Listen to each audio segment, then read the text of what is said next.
worst possible thing you could say when you walk into a car dealership. I spent 5 years with Mercedes-Benz, 5 with General Motors, and the worst thing a person could say when they walk in is, if you could just get me to this payment, we got a deal. So your loan's probably still like 19, which means you got to pay to get out. You're upside down. It's called negative equity.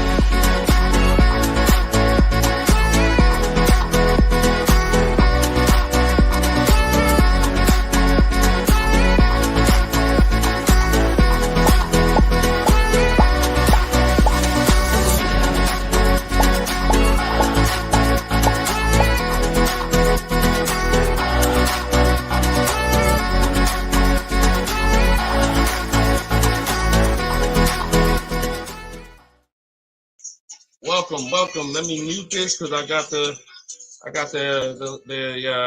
audio going on my phone. We're on Instagram Live. This is our May 7th, Tuesday, May 7th, Car Questions and Answers live stream. I am your host, Deshone the Auto Advisor. You may see these broadcasts throughout the week on TikTok, on YouTube, Instagram, and Facebook. But whenever you don't see the banner above me, that means you're watching one of our live shows, so you guys can start typing your questions. If you don't know me, my name is Deshone the Auto Advisor. Let's get the quick housekeeping out of the way before we start bringing in questions. I've been in the auto industry since 2006. I left in 2020 after the pandemic.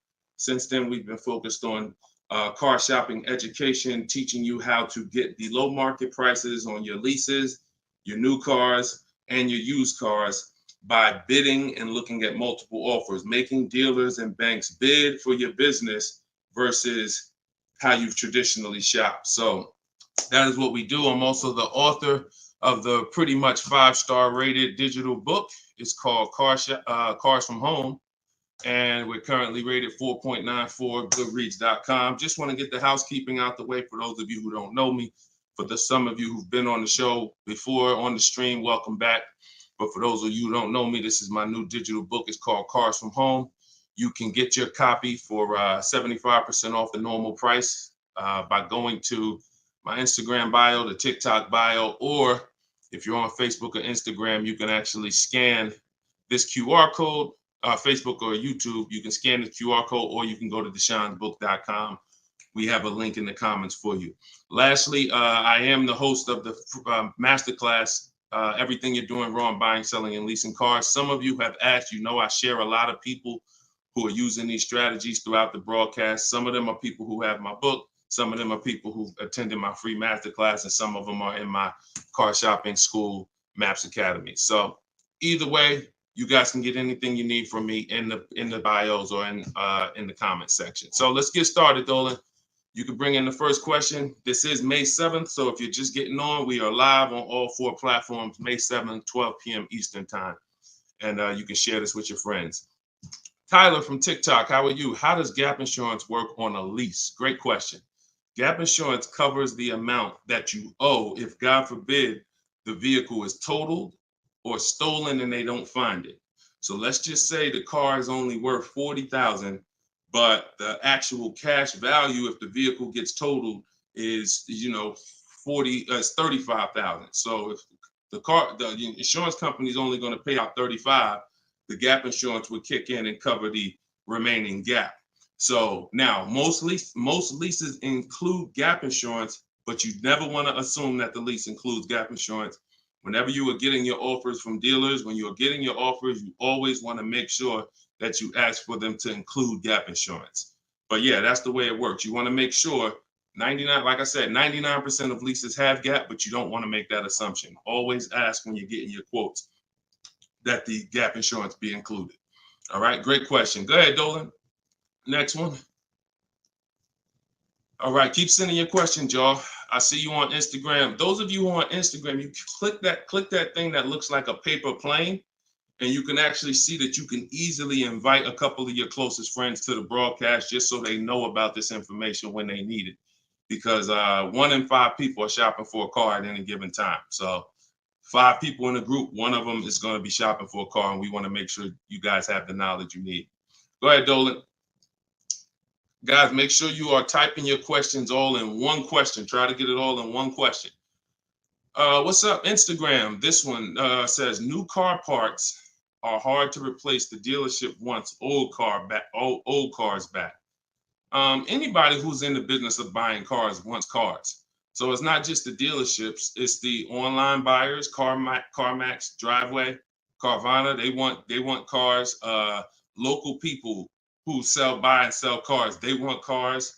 Wholesalers who buy cars to sell to dealerships, they want cars. If you get what I'm saying, you understand why you need to be making people compete. See, we take one buyer. That's what you've been taught to do. You've been taught to take one buyer, one person who wants your business, and give them the opportunity to negotiate. What we teach is for you to actually go to multiple people who want that business and make them compete. And that's how we make sure we get below market prices, because we in order to get below market prices, you must see enough offers to know the market. I'm gonna say that again. In order to get below market prices, you have to know you've seen enough offers to where you know the market. Could y'all keep running up the likes on TikTok? Every time we say something that you like, if you could just tap the screen, it runs the likes up and it gets a lot of people's attention on TikTok. Let them know they need to be here. Okay, so that's what you want. Everyone wants cars back. So you want to make sure no matter where the market's going, electric cars, old cars, new cars, luxury cars, just make sure you are getting at least 5 to 6 offers every time you want to replace a car. We don't trade in cars because you are not going to get the money you could get trading cars. Now, I'm not talking to you about doing private sales either, where you list the car and then you go and you got to, have people come to your house in Facebook Marketplace. I'm talking about the people who pay cash money, inspect the car in an hour, hour and a half, and cut you a check. Those are the people we need to get 5 or 6 bids from, and that's what we teach. Those companies are very easy to find and very easy to work with. Okay, who's traded a car before? If you've ever traded a car before, type the letter T. All right, stay by your phone, y'all. This is live. This is May 7th. This is our 12 p.m. class, so stay by your phone. I want you to make sure we don't just talk here, we dialogue. All right, in order for you to get the most out of the show and for me to continue to do them, you want to make sure you as close to your keyboard so I know you're actually getting value out of the class, out of the stream, because you're communicating, engaging versus just listening. All right, I'll see you, Bell, on YouTube. Anybody who's traded a car before, type the letter T. If you've traded a car, this is important for you to know. It's almost impossible. I see you, Thomas, on Facebook. It's almost impossible, ML Headley, to get the most money for anything, not just a car, for any item on trade. So we don't trade. We don't trade. You're not going to get the most money, and you're not going to know that you got the best offer. You need to get 5 to 6 of these online offers, and that is how you replace your leases. And in the same way, look, you've left money on the table. Some of you know, I got to tell you the bad news first. Anybody who's traded a car since the internet and online car buyers have been invented, you've left money on the table. So I want you to stop. I'm suggesting you stop doing that right now if you really want to make $1,000, $2,000, $3,000 more every time you replace your cars. Okay? Go ahead, Dolan. Shoot the next one in. Jock from TikTok, how can I get rid of negative equity with a lease? First of all, let's talk about why do you have negative equity. This is improper deal structure. So if you went over your mileage, that means listen, you should not be taking a lease for 10,000 miles per year knowing you drive 15. Because frankly, to go from 10,000 a year to 15,000 a year is only about $40 for most cars. $40 more a month, and you get to go from 10,000 to 15,000 miles per year. So it's no excuse that, taking less miles than you need and then having to deal with mileage penalties that you shouldn't have had in the first place. So we see. So our solution for negative equity is to always in most cases to roll it into a lease, because the cause usually for negative equity is you buy your cars. Somebody told you don't lease, you listen to them, but you don't keep your cars long enough to outlive the depreciation.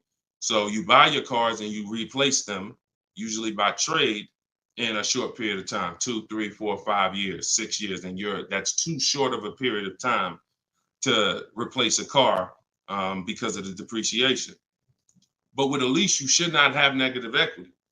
Negative equity is something, you have a penalty because you don't owe. Negative equity means the object you owe a loan on is not worth that. So you owe 20,000, but the car is only worth 15,000. In your case, you have agreed to drive 30,000 miles over 3 years, but you're driving 40,000 miles. You drove 40. So you need to pay that penalty in order for you to go to the next car. Okay? It should have been in your lease to begin with because you pay less for it if it's in your lease. You pay probably 15 cents a mile. Where on a penalty, you're going to pay 25 cents a mile in a lot of cases. So what you want to do is you want to consider this: staying in the car, waiting to the end of the lease, and if whatever your mileage penalty is, rolling it over to the next car as far as work your deal out. This is what I would be doing. One, I would do an equity assessment. Before we even talk about this, you need to do an equity assessment. The equity assessment is step 2 in my process. The name of my book is Cars from Home, 7 Steps to Saving Time, Money, and Avoiding Dealership. So it takes you all the way through the journey of getting your car from home while you are at home. So the second step, which is right after we decide whether we're buying or leasing, is we must do an equity assessment. Some of you, who has a car that they're going to be replacing to get a car?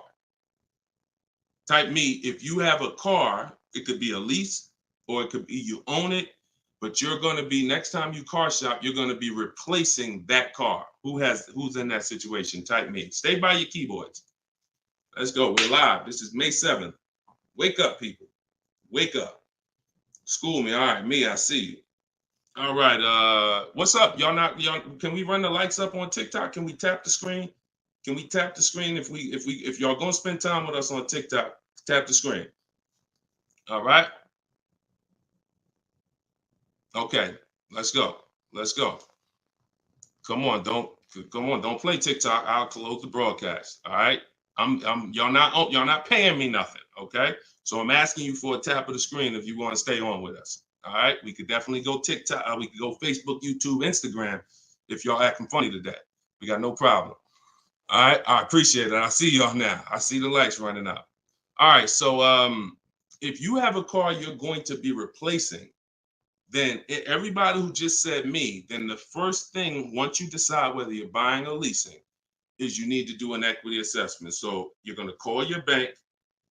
If you don't have a bank, the car's paid for, then you can skip this step, but you're going to call your bank. You're going to find out what your payoff is.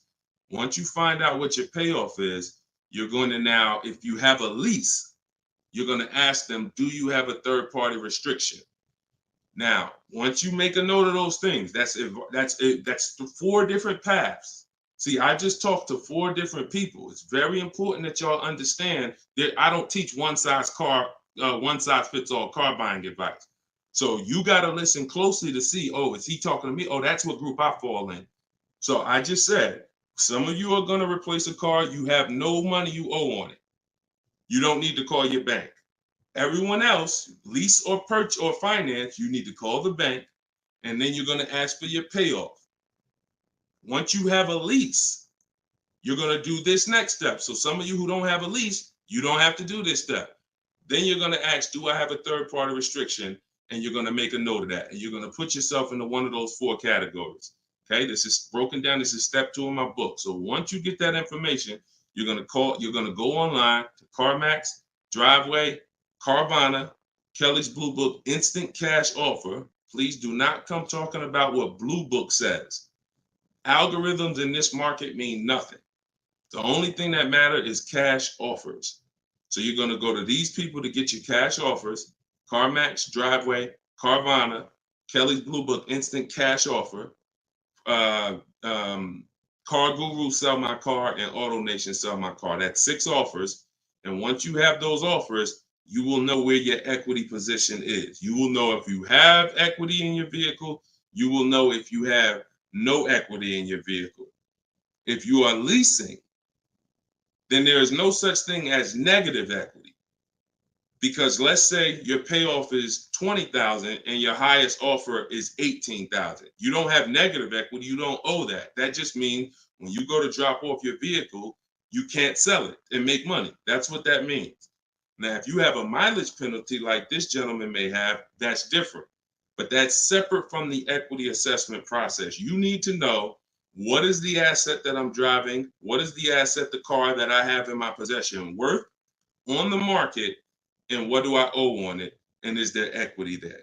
So that is the step you do before you think about shopping and getting offers, because we break our transactions down into 3 categories. Who we buy our car from, we're getting bids.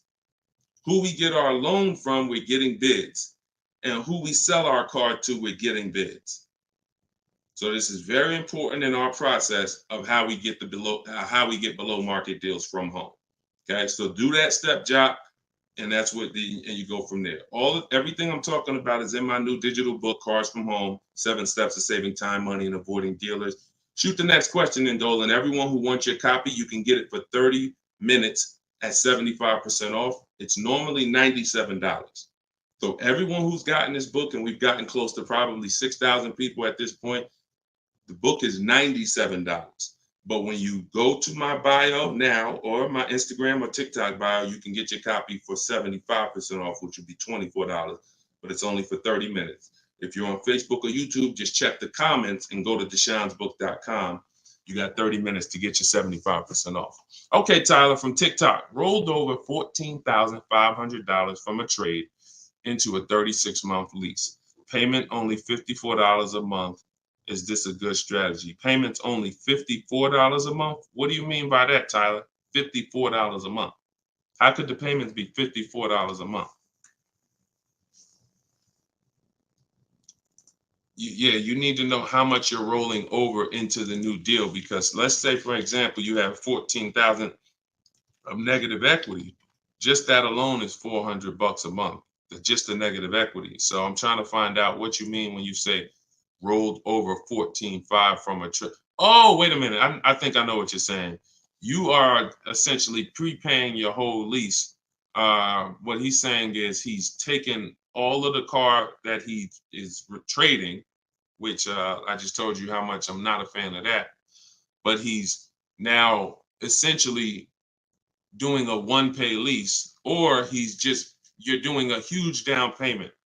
So this is very important. You could be about to really lose your shirt right here. This could be extremely bad for you. You need to make sure you check what I'm about to say to you. If all of that money is being treated as a cap cost reduction, which is essentially a down payment on a lease, let's just say your payment would normally be, matter of fact, let's do this math real quick.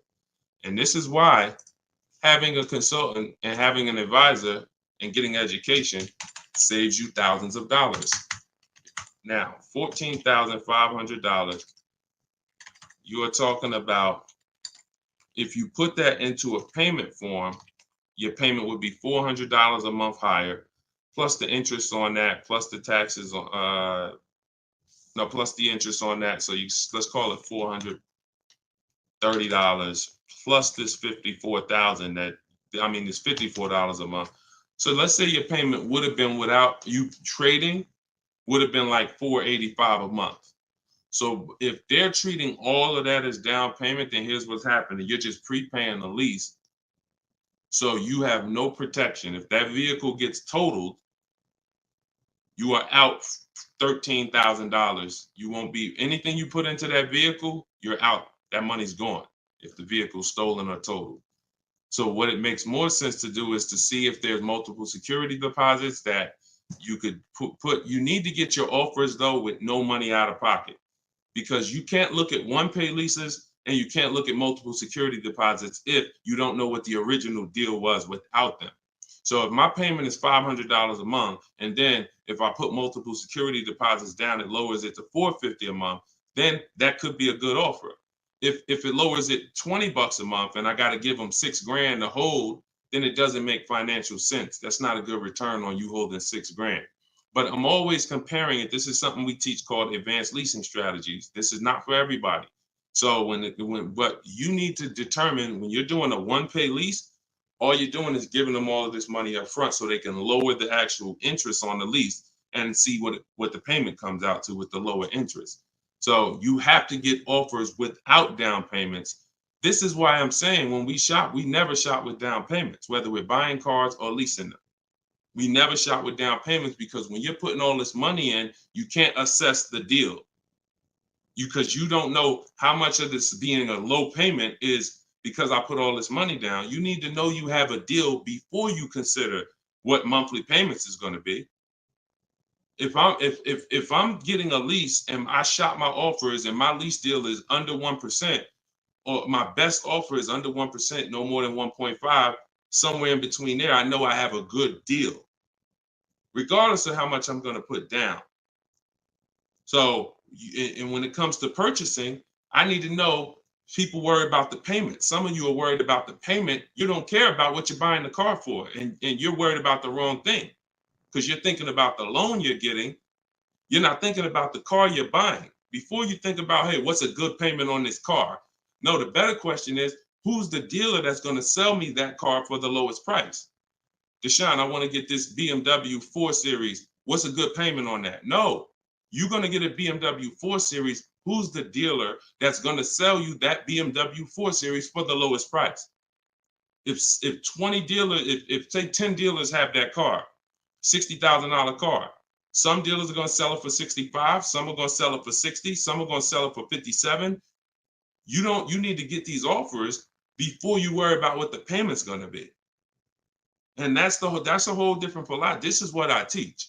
So I'm never going to be in the business of not teaching you to understand the numbers because we make it simple. Whether you're using my book, whether you're paying attention on these live streams, when you are shopping multiple offers, you eliminate this. You cannot be a payment shopper because you'll just be throwing money at deals and thinking you got a deal, but you didn't get a deal. You just threw so much money at it that it lowered your payment to something that you felt good about.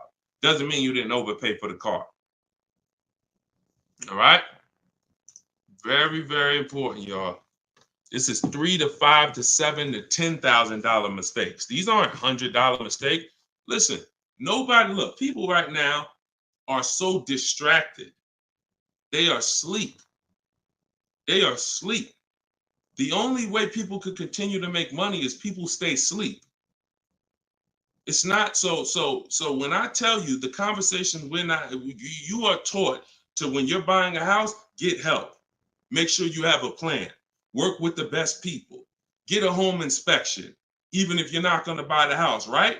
Don't you get a home inspection even if you're not going to buy the house?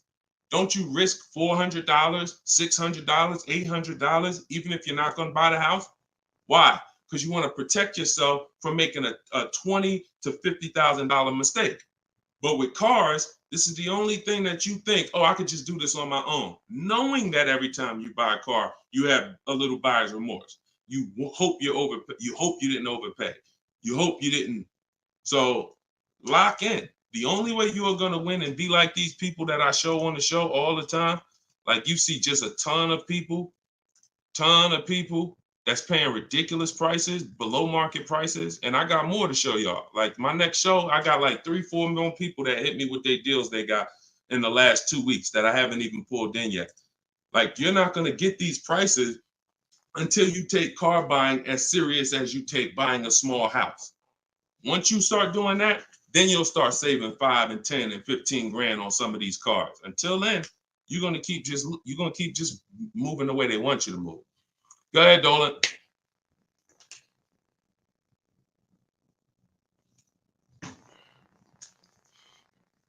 Is there any way to get out of a car with too much negative equity?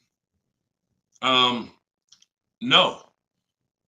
Negative equity is what I call a bad credit for people with good credit. You could have an 800 score. If you have too much negative equity, you're not going anywhere. So the first thing to know is what's the cause.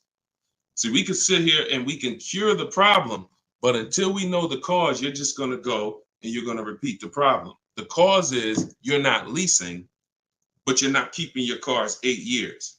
So what you're doing is you're losing on depreciation. Your car's value is going like this. You buy your cars, it goes down 15%, 20% the first year, 15%, 12%, 12% is losing thousands of dollars in value for the first 5 years. And then that's when you go to trade it, or that's when you go to replace it. So you don't keep the car long enough for it to start losing a little bit of value because somebody taught you you could just switch cars anytime you want. Buy them and switch them, buy them and switch them. This is a depreciating asset, and you're going to lose every time doing that compared to someone who's getting great lease deals. So if you're not, our rule of thumb is if you're not buying your car to keep it at least 8 years, you should be shopping for great lease deals, not purchases. So you need to know the cause. Now, once a lot of you figure that out, that that's true, and you learn that all of this bad structure has cost you, you're going to lease. You're going to say, Deshone, I'm not keeping my car 8 years. I'm leasing my next car. If you don't have too much negative equity, then what you should be doing is trying to cover the difference. So you're going to do that equity assessment process that I laid out about 10, 15 minutes ago. You're going to do that equity assessment process. If you only have a $1,500 to $2,000, $3,000 difference between your best offer and your highest offer, I mean, let's say you owe 20 grand, but somebody's going to offer you 18, then I would pay off the difference all day long because I'm still winning with a bidding system on there. See, when you get bids, even when you have negative equity, that's still you're still getting the most money for the car you can get, which means your negative equity amount is going to be the lowest it can be. So you always want to explore if I could pay the difference between my highest online offer and my negative equity, that's the best. Because once you can't do that, now you eliminate the ability to be able to participate in a bid because you have to trade. This is the only time where we have to trade because you need somebody to finance that negative equity because you can't pay the difference. You don't have the cash to pay off the negative equity. See, if I know that I can cover my negative equity by selling the car to CarMax and I pay $2,000 and I'm out of it, that means now I can get bids for my replacement car, which is what we do. So I can get the lowest bid for the car I'm buying, the highest bid for the car I'm replacing, the lowest bid for my interest if I'm buying. Once I have to trade because I have too much negative equity, I can't do that. I can only get the bid for the car I'm buying, and then I have to ask that dealer to roll my negative equity into the car that I'm buying. And the problem with that is that dealer is not going to win a bid. So even though CarMax may have been offering you 18, that dealer may only be able to offer you 16. So what would have been $2,000 of negative equity is now $4,000 of negative equity. That's why paying the difference is always best if you want to maximize the deal and get below market deals. That's it. But if you have too much negative equity, you can't do that. Now, it's very important that you understand something regarding the car you're replacing your negative equity with, the next car you're going to buy. You can see Sean uses our bidding strategy. He's in our private group. For all of you who want to know about my private groups and you have to attend, there's people who ask me, who are these people? You must attend my masterclass in order to be eligible to be in our educational course. So this is but what it is my book in video form with coaching. So the 7 steps are the same. Those of you who are using the book to get to your goal, use the book. It's just different ways of learning. So anyway, you can see Sean here he got his bids and he found a car that had a $15,000 rebate. He didn't know that, a $15,500 rebate. So if Sean wanted to bring negative equity over to this vehicle, he's buying the car so low with all the rebates, he could bring over 5, 10, 20 grand of negative equity and he's still going to be able to do it. Because as long as you're getting a big discount, you actually can, the bank is not going to lend 25% more than like 25% more of the car's value. So you can't slap 10 grand of negative equity on a $30,000 car. And the bank is going to look and say, why would we lend $40,000 on a car that's worth 30? There's something called loan to value ratios. It's in all forms of lending, loan to value.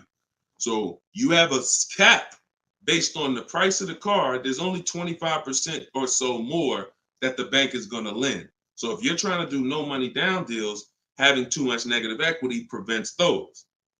So this is why we need to get out of negative equity and stay out of it and start leasing. Stop buying your cars. The only time you actually switch from a purchase with negative equity, I own my car and then I'm switching to another car and it's a purchase, not a lease, is if you had like an emergency. You were going to keep the car 8-9 years, but you just had a bunch of kids and now you need a whole different car. It's a life, but if you're not keeping the next car 8+ years, you shouldn't be buying again. You're going to be back in negative equity every time. Okay? All right. Go ahead, Dolan. You can shoot the next question. TikTok, I see y'all. We are live. This is May 7th. This is our 12 p.m. Eastern time show. If y'all can, every couple minutes, if you could tap the screen, if you're enjoying the show, if you're enjoying the stream, keep running the likes up on TikTok. Appreciate y'all. All right. Instagram. My lease on a CX5 is coming up. CarMax value is showing 21,000. My buyout is like 18. Should I buy it and keep it? No. Why would you go from a lease with a great, and look, I'm going to talk different on every show because I know some of you are new. Okay? Who's new here? If this is your first time ever on a live broadcast, on a live stream with us, just type the number 1 and then we'll answer the brother's question here. Who's new? All right, I see you, Khaleesi, on TikTok. I see you. If this is your first time on a stream, you've never been on Car Shopping Questions and Answers with us, type new. Okay, I see you, Matt, on Facebook. I see you, Vince, on Facebook. Melanie on YouTube. DJC Square, I see you. Okay, I see you, John, on YouTube. Okay. All right, TikTok quiet today, boy. I never saw TikTok this quiet. They ain't hitting no likes or nothing. That's all right. God bless them. God bless them. All right, so Instagram. Let's talk about this. Let's talk about this equity position you're in. Right now, you could sell that lease and make $4,000. Why would you want to go from a lease, which is a not keeping my car 8 years? I want full warranty. I want low payments. I want to drive a lot of car for a low amount of money. Now I can shop for this new deal, get a great deal on the CX5. Just so you know, understand something. CX, look, let me show you something. This was Tiffany rode in, and Tiffany got a Mazda CX50 a couple weeks ago, not too long ago. Look at this. So let me show you just kind of what this could look like in a great world. So you understand, she got a 2024 Mazda CX90. She literally paid 44. The sticker price on it was 44,000. She used our system. She actually wrote. This is a testimonial about the book, so you can see at the top says, "I believe we got a great deal from what we learned from the rest of the book." So look at this. She got bids, $44,800 vehicle. She ended up getting a $6,530 discount. That was her best offer. And then, so her lease payment on this would be incredibly low if there's a good lease program. But you're not going to save this kind of money negotiating. You want to sit at home, get bids, contact at least. We don't make a decision until we get 5 to 7 offers. We will not make a decision on a car until we get 5 to 7 offers, because 80% of dealers are overpriced. So you say you can get you might be able to get a lease price on this car for, $400 a month, no money down, for, $450 a month. Something, it might be lower. I don't know what the below market deal on your replacement Mazda is going to be. And then you could actually put that 21.4 in your pocket. So you could say, hey, the difference. So you would sell the car to CarMax for, and you would make $3,400. Just so you know, my mother sold her Mazda 2 years ago when the prices were real high, and she made $10,200. So why would I go from being able to do a deal like that, getting a new car, low payment, no money out of my pocket, put $3,400 from my old lease into my bank account? Why would I want to go from doing that to buying a used car, which is buying a 3-year-old Mazda, which is what you're suggesting when you say, should I buy it and keep it? What about that deal makes it better? If you figure this, Your buyout's 18. What's the payment on $18,000 plus taxes? 20 grand, 21 grand. What's the payment?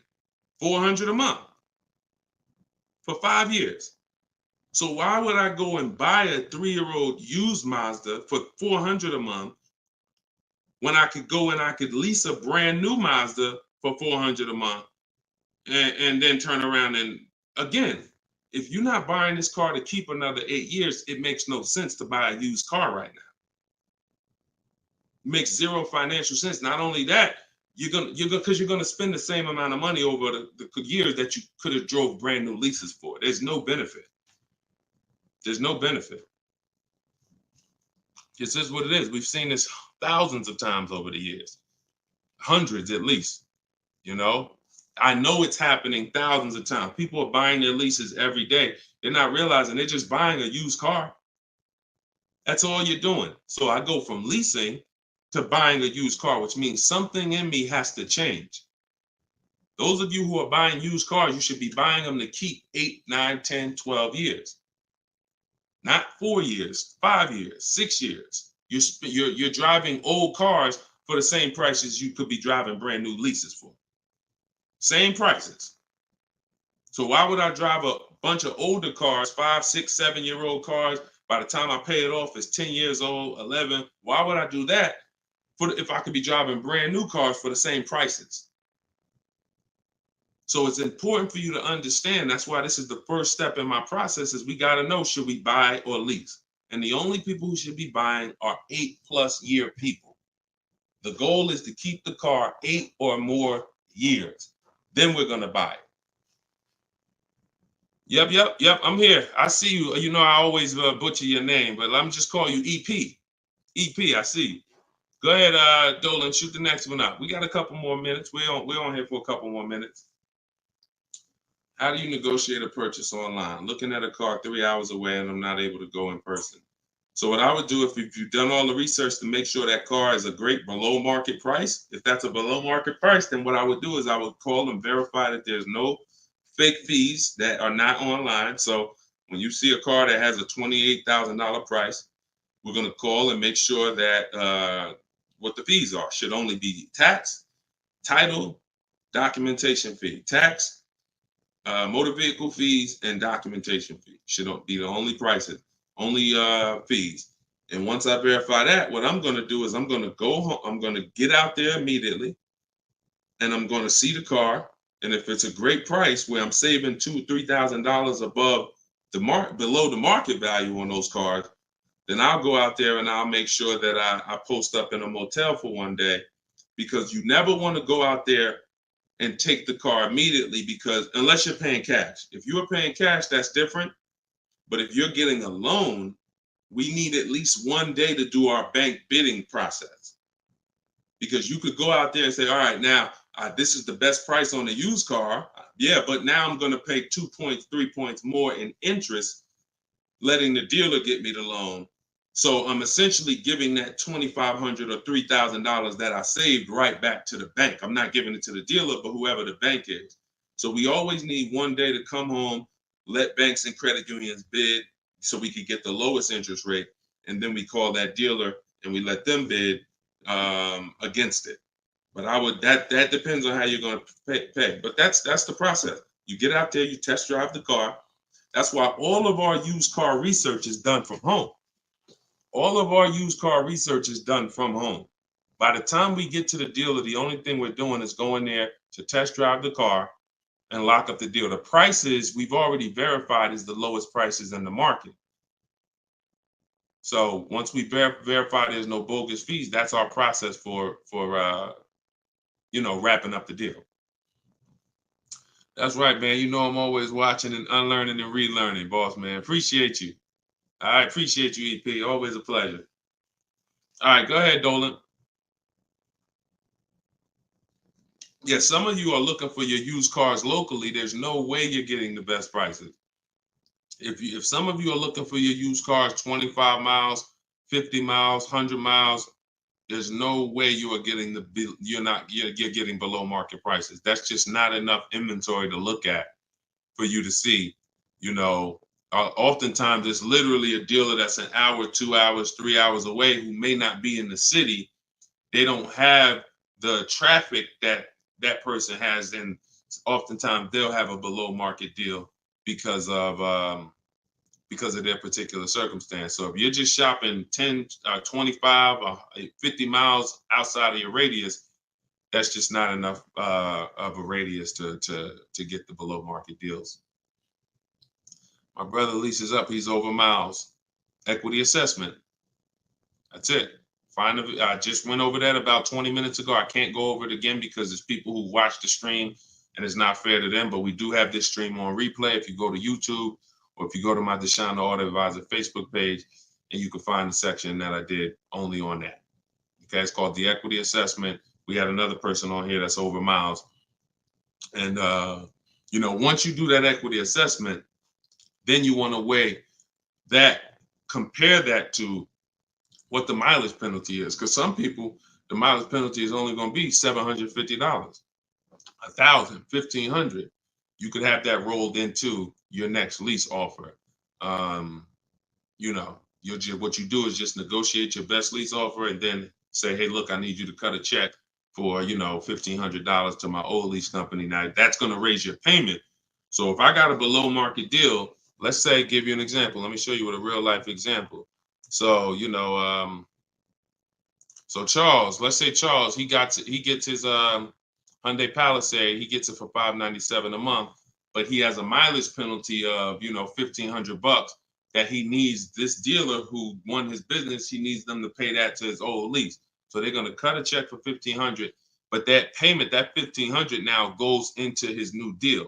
So it's just like negative equity. It's going to raise your payment up, which is why we bid this out and we don't bring stuff over. We don't bring mileage penalties over until we have already found the dealer that we're going to buy our car from, because they've given us the biggest discount. But yeah, that's what you would do. And whatever the mileage penalty is, you're adding it to your next lease. So you're paying it either way is the point. You're not getting out of a mileage penalty. It's just all about and the only way you can get out of it is if you sell the car. So that is how you get out of it. Because when I sold my Jeep Grand Cherokee lease, I was over miles by probably, I think I had 42,000 miles on it, and I contracted for like 39. But that's because I extended the lease. And when I extended the lease, I was doing more driving, and I just said, I knew I had so much equity in the car, because again, that's when cars were worth literally $7,000 to $12,000 more all through the pandemic. 2020, 2021, 2022, we had people cashing out, making $8,000, $10,000, $12,000. Some of you might have saw some of our videos and used what we were teaching then. So once you do that, that's the only way you get out of a mileage penalty is you sell the vehicle, and then it's all whole. But if you're not doing that, that mileage penalty is going to be paid. It's just what I just told you is a way to get the deal done without having to pay the mileage penalty out of your pocket. You're rolling it into your next deal. All right, go ahead, Dolan.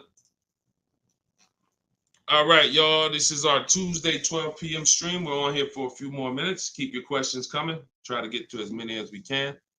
Everything I'm teaching y'all, if you guys do not want to remember this, if you're like, Deshone, I want something where I can see step-by-step your plan, you want to go to deshonesbook.com. We got the banner on the screen.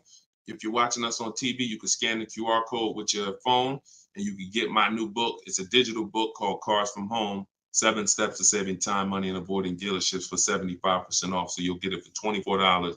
You won't pay the normal $97, but it's only for 30 minutes, okay? After 30 minutes, it's normal price. You guys that are on TikTok, you can get yours in my TikTok bio. There's a website there, as well as in Instagram, my Instagram bio. All right, get your 75% off if you don't want to get it, if you don't want to remember any of this. All right, so Guitar Jams, YouTube, what's the best price to negotiate over sticker price? For example, a car is a $26,000 sticker, but I'm only wanting to put $27,000 in cash. Is $1,000 difference enough to avoid all BS fees? See, that's a problem. See, let me show you how you're actually hurting yourself by doing this. You're not getting bids. You're not getting multiple offers. If you're looking at a new car like this, a $44,000 car, You go in and you assume what a good deal is going to be.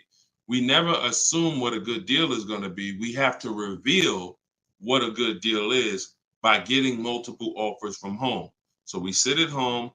In my way, we use the computer and we're going online and we're going to dealers' websites. I have scripts in my book. So all you're doing is copying, pasting my scripts to use this. Now, if you're doing it your way, you just want to make sure your goal, you could do it by phone.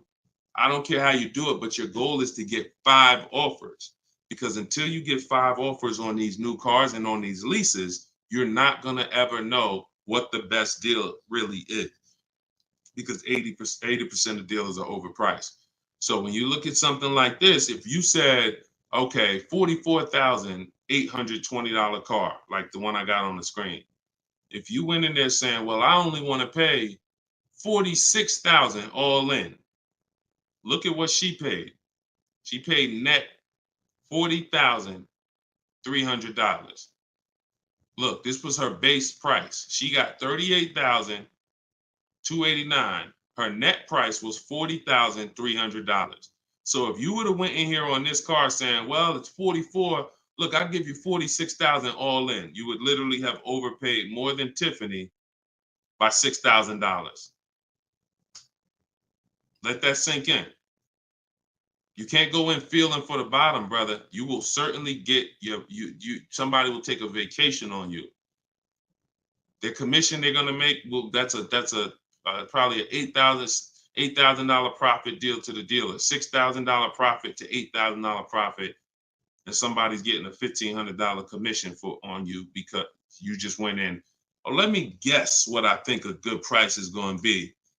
Not knowing if there's any rebates on the car, not knowing anything about it. I'm just going to guess. Look, what if Sean would have went in?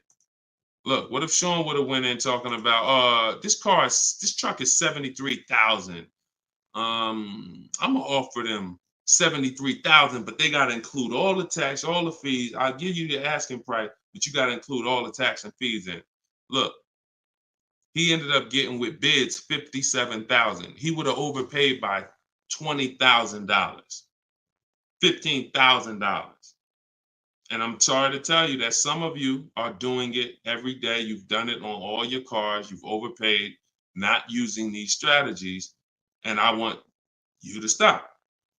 You're free to do what you want to do. You want to stay in the old way. But the people that you see that are getting these deals, these people that are posting, listen, when you get a great deal, you post the deal.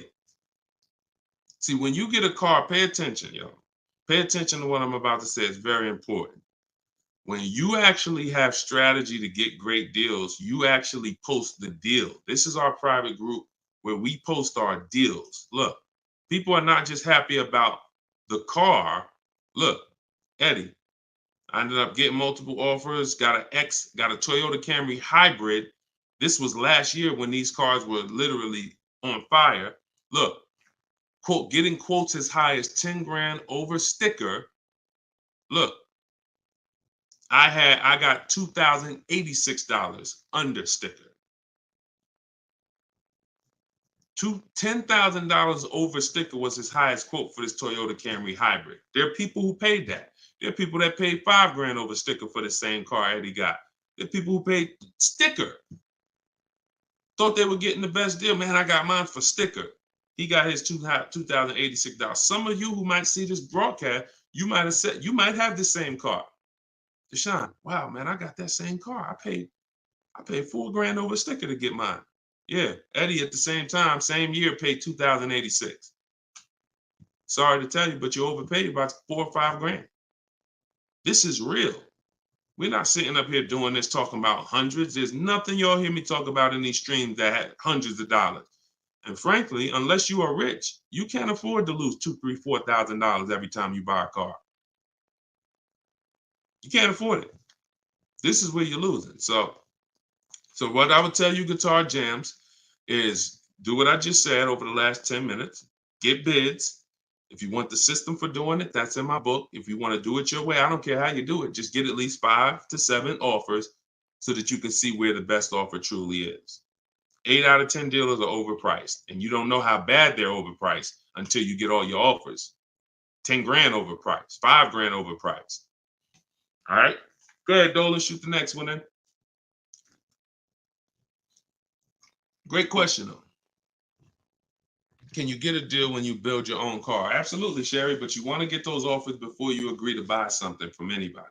So if I'm ordering a car, I'm getting 5 offers, 10 offers. I'm getting 5 to 7 offers, not 10 offers. See, in my book, I have a process called the 25 to 5, where we connect with 25 dealers online in 20 minutes. And our goal is to get 5 to 7 offers in 48 hours. So once that happens, we don't order a car until we verify the car doesn't exist in the market. See, because when you walk into a dealership or call 2 dealerships and they say, oh, we don't have that car, but we could order it for you. Now, what are you doing? You only talk to 2 dealers. What about in the 25 dealers that we talk to? What if 7 of them or 10 of them have that car? So you just talked to 2. Now they got you ordering a car. We don't order until we talk to these 25 dealers online and they tell us, hey, nobody has it, or it's only 2 out there, then we might order. But that car could be sitting right around the corner from you, or 30 minutes away from you. People could have 5 of them. An hour away from you, people got 3 more of them. But because you're just local, you think, oh, I need to order this. We don't order until all of those dealers tell us we don't have that car. And then when we send out our order request, we're getting quotes from all those dealers. So we're getting probably at least 10 offers. When we go to order, we're probably getting 10 offers because all of those dealers we've already been talking to. And any of them could order us a car. I had a young lady 2 years ago, no, last year, the new BMW came out, the new BMW X4M, and she got quotes. And to order, nobody wanted to give her below sticker price. Some were higher than sticker. The person who won the bid was giving her $3,000 below sticker. But the car had a bad lease program though, so she ended up not getting it. But $3,000 below sticker. If she was purchasing that car, that would have been a ridiculous deal. Brand new BMW, new body style, $3,000 below sticker. But that's bids. And we do that in 45, 60 minutes. Before you even get home from the grocery store, we already got the bids, and we're not putting in 60 to 90 minutes to get this done. So my process is not just money, it's time. I don't want to spend more than 60 minutes to get a car. And I could get any car, any price. All of these people that you're seeing, Danielle, Kimberly, Bonita, all these people right here, Charles, they could get that Zafrina, they could get these cars, they could get these same deals that y'all seeing, and they're probably 90 minutes. Some of them might be 60 minutes because it was their first time, second time, some of them. Second time you get it, you're probably 60 minutes because it's a repetitive process.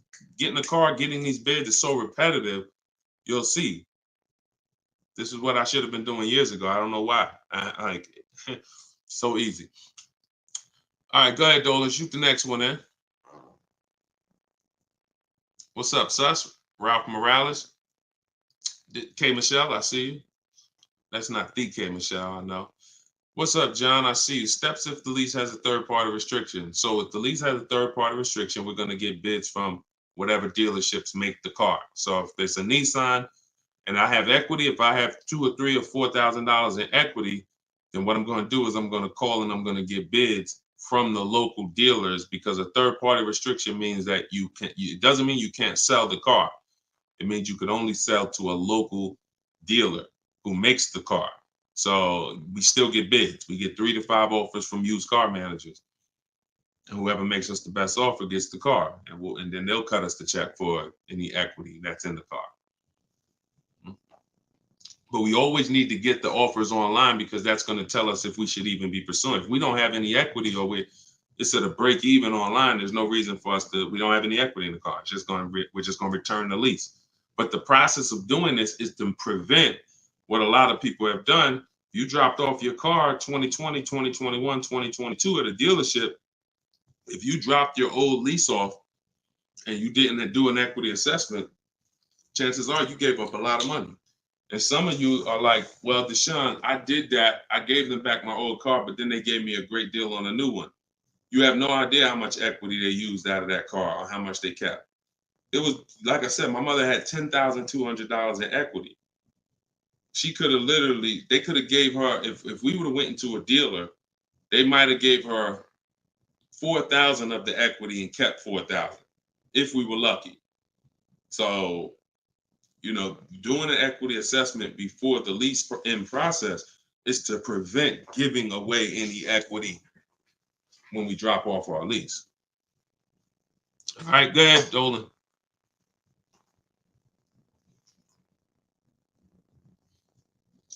This is our Tuesday, May 7th live show, 12 p.m. If you don't see the banner above me, that means we're live. So you can type your question. Dolan will bring them in. We got another couple minutes. Hey, Deshone, currently in talks with dealers for a good offer. Thanks for all your help. Great. I feel empowered and confident I'll get the best price. Get the book, everybody. Stop leaving money on the table. Thank you, Nico Smooth. See, it's empowerment. It's the only way to feel empowered. You are not going to feel empowered going and negotiating with a car salesman. Anytime you're working with us, it's already set up for you to leave not able to guarantee you got the best deal. Nico Smooth, he's going to guarantee it. I don't know if that's a woman or man, but they're going to guarantee it because they're getting offers. They're getting offers. If you went in, if you had to buy a 100-inch TV and you just went out right now in the first store you found that had one, you just paid it. Or you looked and said, man, I think that's a good price. 100-inch, man, that's only, $900. I feel like that's a great price. Meanwhile, you didn't look on Amazon.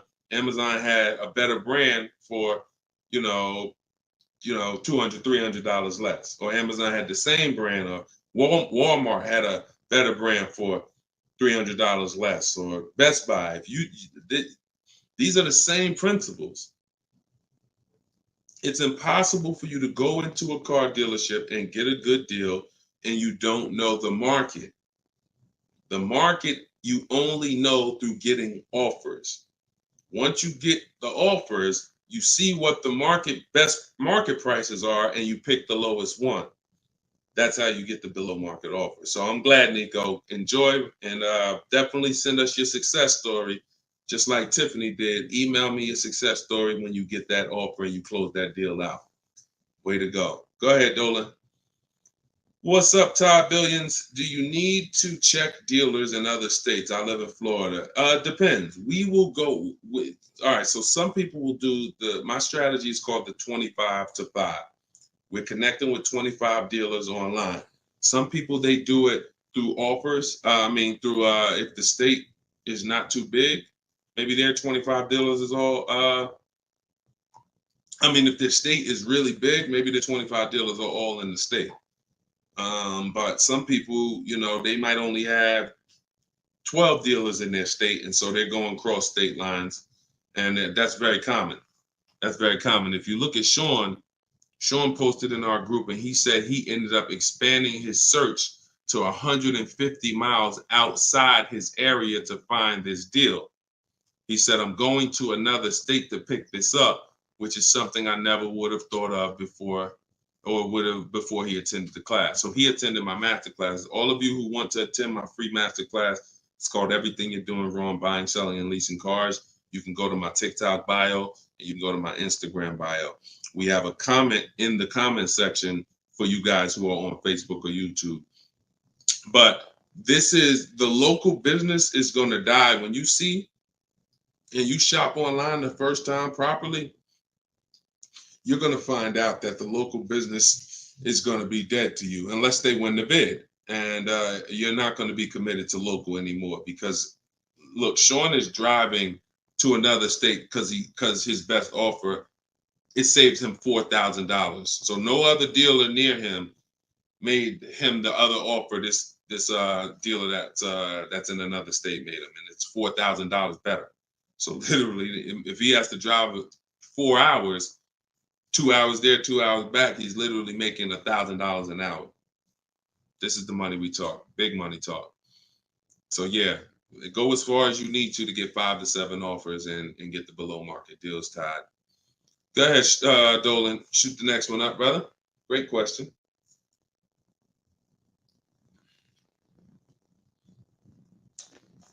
This is Charles Harris on YouTube. How are you? Hey, Deshone, why you don't have PayPal for a payment method? Um, that's a great question. We've used PayPal probably twice since we started our company in 2021. We just found that Stripe was a better company to work with for the business. We do have, I believe we have Klarna. So for those of you who are familiar with Klarna, they'll let you break up the payments interest free. For the book or any product we sell, we make Klarna available for the last year. But PayPal is just a little different to work with. We've enjoyed working with Stripe. So hope that helps. Go ahead, Dolan. Right, we just hit the hour mark. Got a couple more. We'll try to take a couple more before we wrap. Lenice from Instagram. By the way, everybody, if you just jumped on, this is our Tuesday, May 2nd, May 7th, rather, 12 p.m. live. So we are live. So feel free to ask your questions. If you don't see the banner above me, then that means we're live and you can type your questions. Is purchasing a car from Enterprise Car Sales a good idea? If in order for me, when we're shopping for used cars, like I have this used Infinity truck. We got it a year ago. It was 2020, so it was 3 years old. When we found that car, when I narrow it down to my top 3 to 5 used car options, they have the best title histories, the best service records, the best accident records. They're the best price in the market. They're below market. And then I verify what the brand new price was, because you can't know a car is great until you know the new car price. Because if a car was 50,000 and they're asking 30, that's different than a car that was 55,000 and they're asking 30. The $55,000 one has more value, has more equipment, more options, so it's a better value. So it's impossible to get a great deal on a used car without knowing what the original price was. So you might have picked a car that's, this one is 30,000, but again, the original price was 50. Meaning, while another one might be 31,000, it's $1,000 more, but the original price was 55 or 57. So you got to know what was in the new car price to be able to compare when we're getting. So if I narrowed it down and that Enterprise car was in that bunch, I'm not opposed to it as long as it has great service records, great accident history, great title records. But the title is going to show as a rental. So when I say great title history, you got frame damage, you got salvage titles, you got rebuilt titles, cars that have been totaled, rebuilt. You have different forms of title: personal lease, personal vehicle, corporate lease. These are all different categories of title. So if you get one that has a rental, then that price needs to be considerably less than the other cars on my list. That's the only way I would look at it. Great service records, great accident records, and then compared to the other cars in my bunch, it's got to be $2,000 less than them. 1,500, 2,000 less. So that's the only time I consider it. Go ahead, Dolan. Now, the way we shop for new cars and leases in my book, and the way I teach, is the 25 to 5 strategy. That's when we're connecting with 25 dealers online to get 5 offers, 5 to 7 offers, 25 to 5. When we shop for used cars, we're using my multiple marketplace strategy. So we're going on every marketplace that has used cars, 8 of them: CarMax, Carvana, Driveway, eBay Motors, Car Gurus, Cars.com, Carfax.com, Autotrader.com. We're going on all 8 marketplaces because these marketplaces have different prices, different inventory, and that's how we shop it, and we narrow it down from there. All right, Fo from TikTok. Best way to trade a vehicle and not be upside down.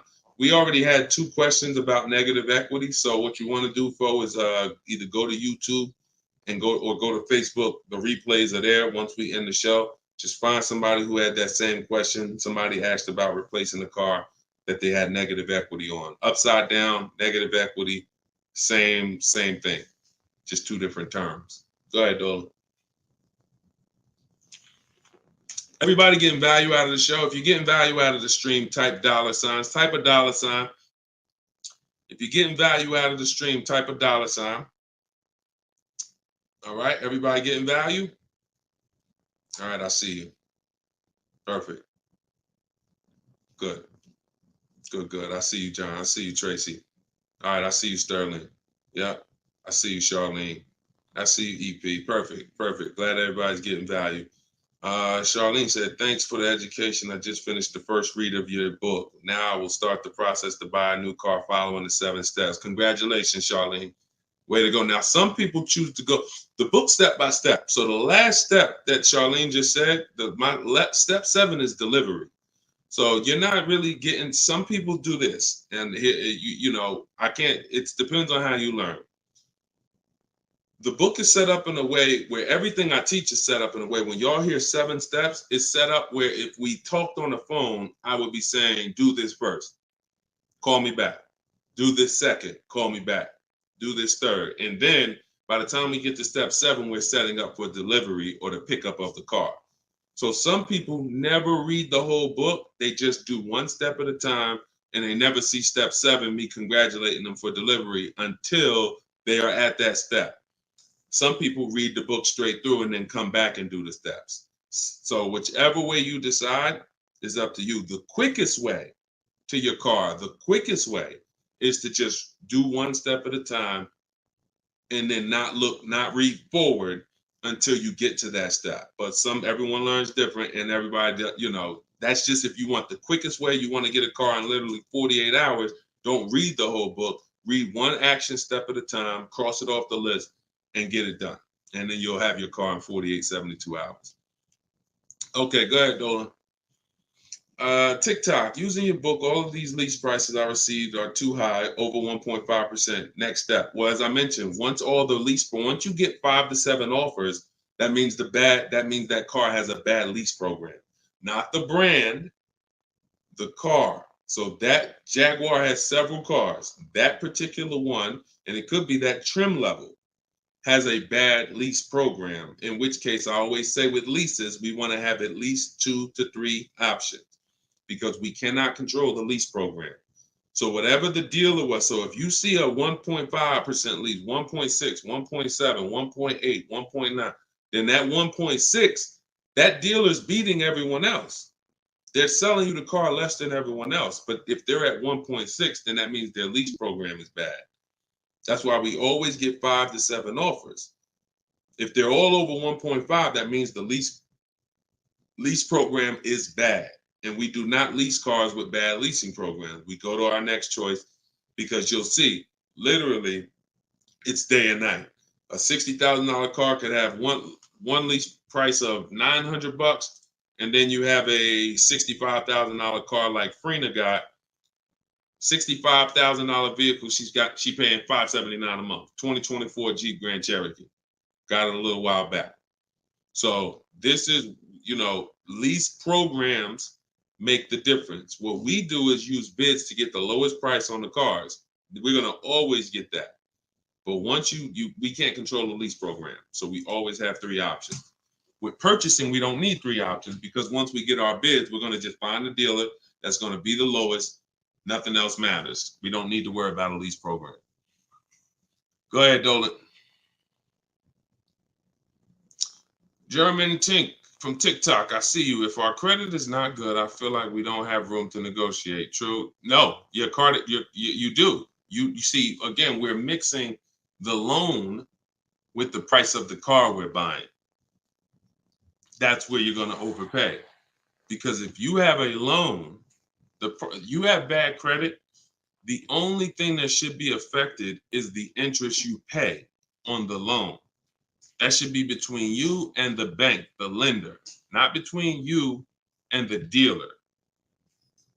So what your job to do is, if you have bad credit, the lender you get your loan from is going to tax you for it. You're going to pay higher interest than what someone with good credit would pay.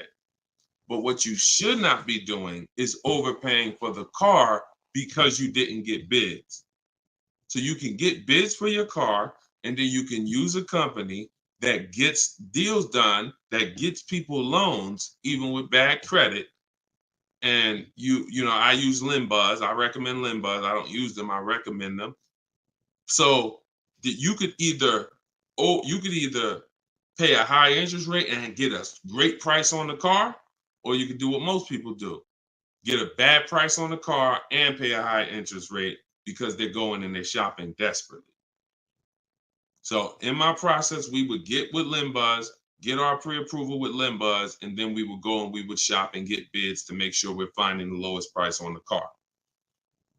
See, once you learn what we're doing and you start doing what I'm telling you, using what we're talking about here, you're going to see the car price is independent from the loan.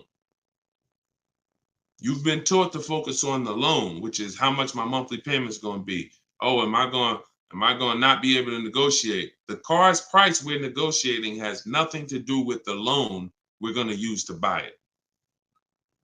Okay? So everything that I taught from today, guys, is in my book. It's my new digital book. It's called Cars from Home. You saw it if you were here earlier. We're rated 4.94 on Goodreads.com. Thank you to everyone who's reviewed the book and gave us 5-star reviews. You can get your copy in my TikTok bio for 75% off. That's $24. It'll be in your email in 2-3 minutes, in my Instagram bio. But don't let that timer run out, because then the price does go back up to $97. You can get yours for 30 minutes. And the same thing online here on YouTube, Facebook. We have the banner here. You can scan this QR code with your phone if you're watching us on TV. And this is what we do, y'all. We do these shows throughout the day. You can see on what time we'll be live. So we'll be back for the next one shortly. And make sure when you see us, you hop on and ask your questions, all right? But let's go get these deals. Shout out to everybody who's committed to unlearning and relearning. In order for you to win with what we just talked about, you have to unlearn the way you were taught to car shop. You have to unlearn that and relearn the new way. All right? God bless y'all. Enjoy the rest of your day. See you soon.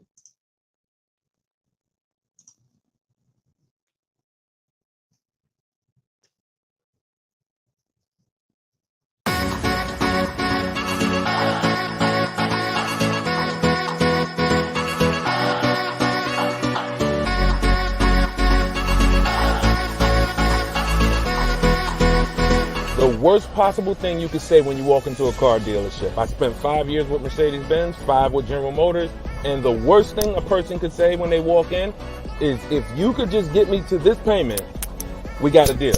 So your loan's probably still like 19, which means you got to pay to get out. You're upside down. It's called negative equity.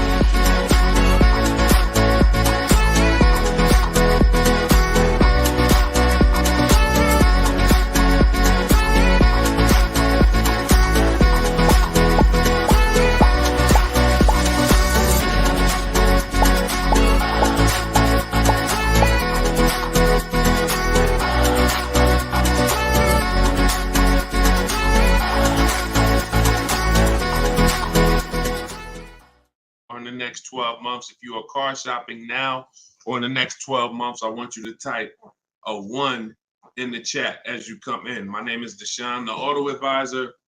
I do these live streams throughout the week to answer questions when it comes to car buying the new way. We've been doing this, helping people really since 2021 through education. And so we teach an entirely new way to car shop.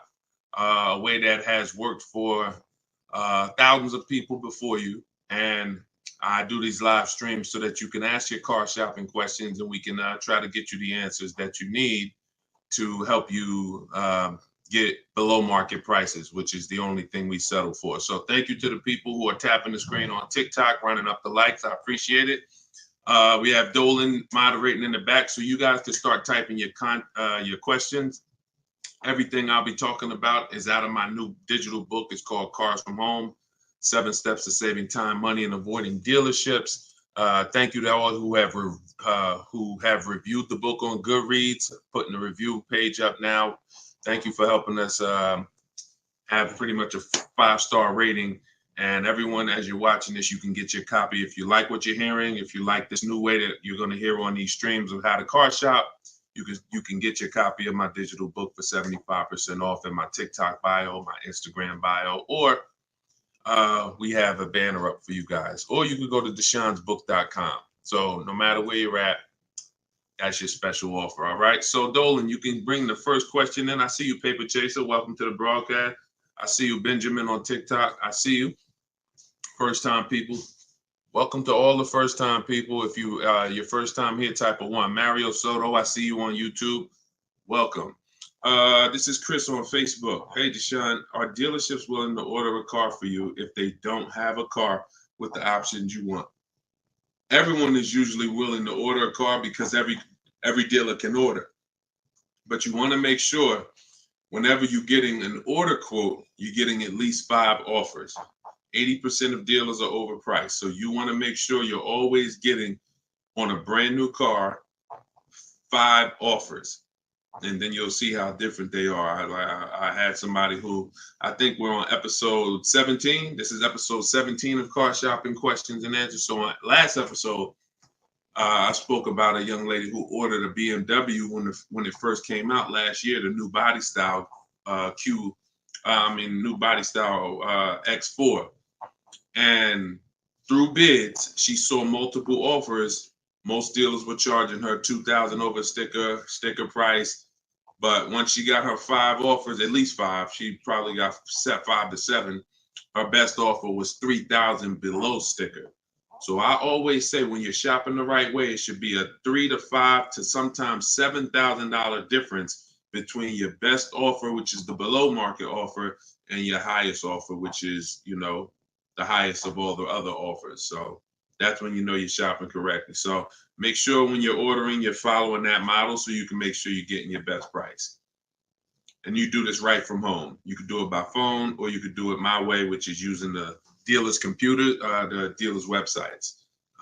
We do copy and paste models to get quotes directly with dealers, speaking with them on their website. So as long as you do it, that's all that matters. All right, great question. Shoot the next one up, Dolan. Let me open up my phone on Instagram. My phone battery is low, but hope. Okay. Yes, everybody. This is our Tuesday 7 p.m. live stream. So this is live. Whenever you guys don't see the banner above me, then that means we're absolutely live, and you can ask your questions. We rebroadcast these streams all through the day, so you can send your friends, family to them. But whenever you don't see the banner above me, that means we're actually live, so you can ask questions. Okay, go ahead, Dolan. This is from TikTok. I need a new truck. Any advice? Or the first thing, all right, I'm getting ready to tell you the first thing you think about when you are in your position. And this is the first thing that all of you should have thought about. If you haven't thought about this yet, you've already skipped something that is very important. The first step in my process is always to ask ourselves the most important question. Does anybody know? I know we may have a lot of new people on here, but does anybody know what the most important question is?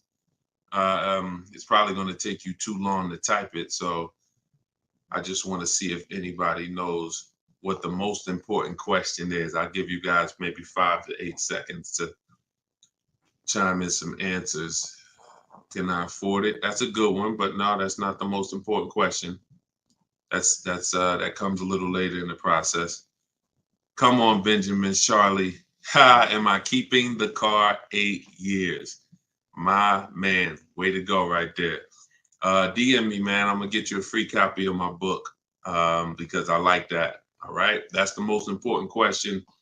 Just DM me on TikTok. I can't read DMs, y'all. So if you actually have DM me, 99% of the time, I'm not gonna see it because I have a team that helps me with my social media. So I'm not seeing DMs because we just get way too many throughout the day.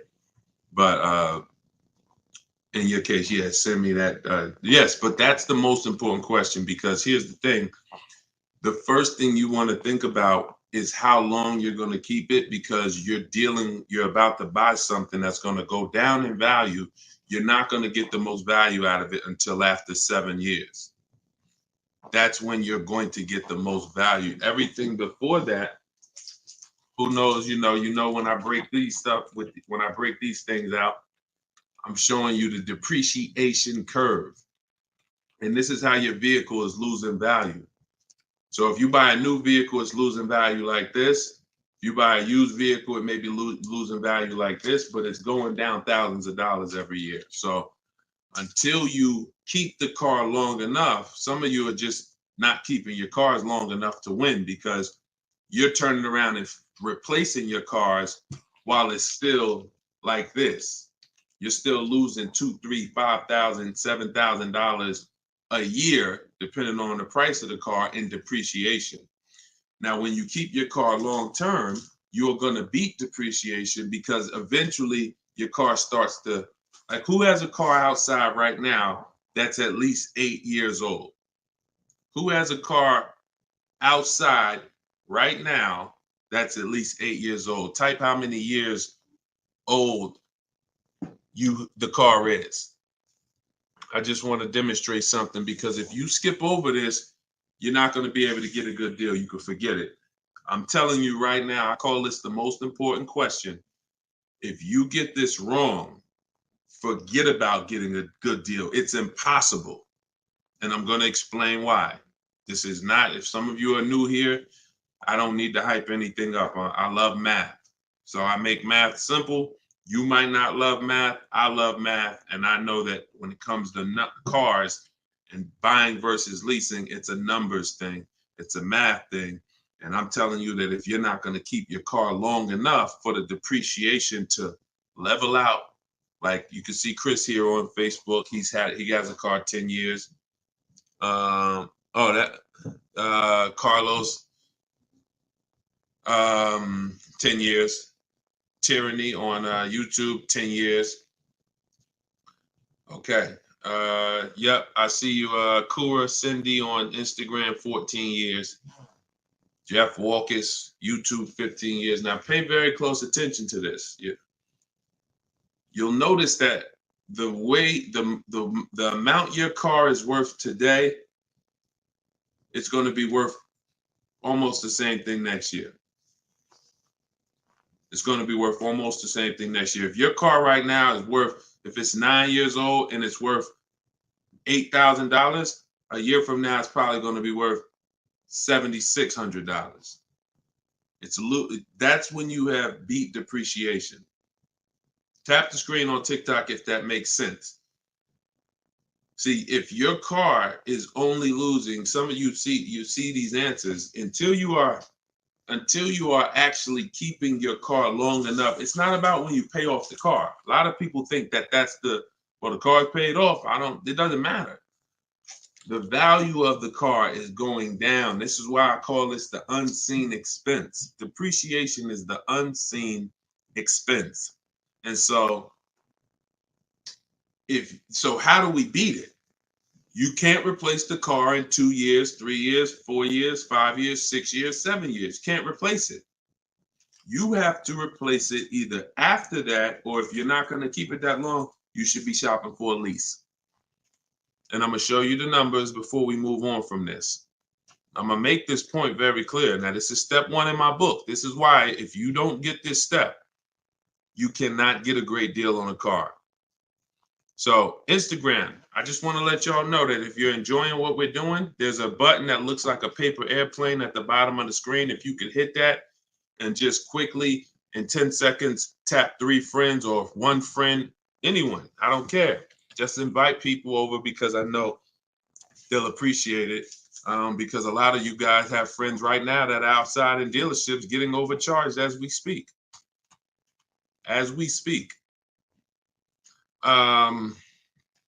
So when you look at long term, here's what you need to see. Look at this. And I'm going to show you to end this question from TikTok, and why this is what I call the most important question. It's the first question: how many years am I keeping the car? Because look at this. I'm going to use an example of this lease deal that Zafrina just got. So now Frina she shops for a 2024 Jeep Grand Cherokee. It's a $65,000 truck. She got an incredible steal on this vehicle. Her payment is $579 a month on a $65,000 truck. No money down. So she did this. She got bids. You're not negotiating for these deals. So I'm just telling you, if you guys want to get these deals, you need to use what I'm teaching you. If you want to get it step by step, it's in my book, in my TikTok bio for 75% off. You won't even leave the broadcast on TikTok. You can get your book for $24 and you'll have everything I teach step by step. And same thing on Instagram, in my Instagram bio. You can get it for 75% off for 30 minutes. So I want to show you guys this. And you know what? That lease deal is too great. I don't even want to use that. Let me use something that our average people are getting no problem. Because Zafrina's lease deal was just ridiculous. $579, $65,000 Jeep Grand Cherokee.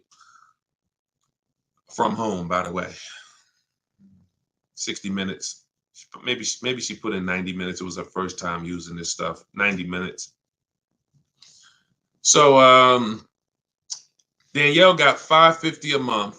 First payment was all she gave them. So there was no money down. She got an Audi A3, $44,000 new vehicle. She's paying $550 a month. Now, I'm going to ask you guys a question.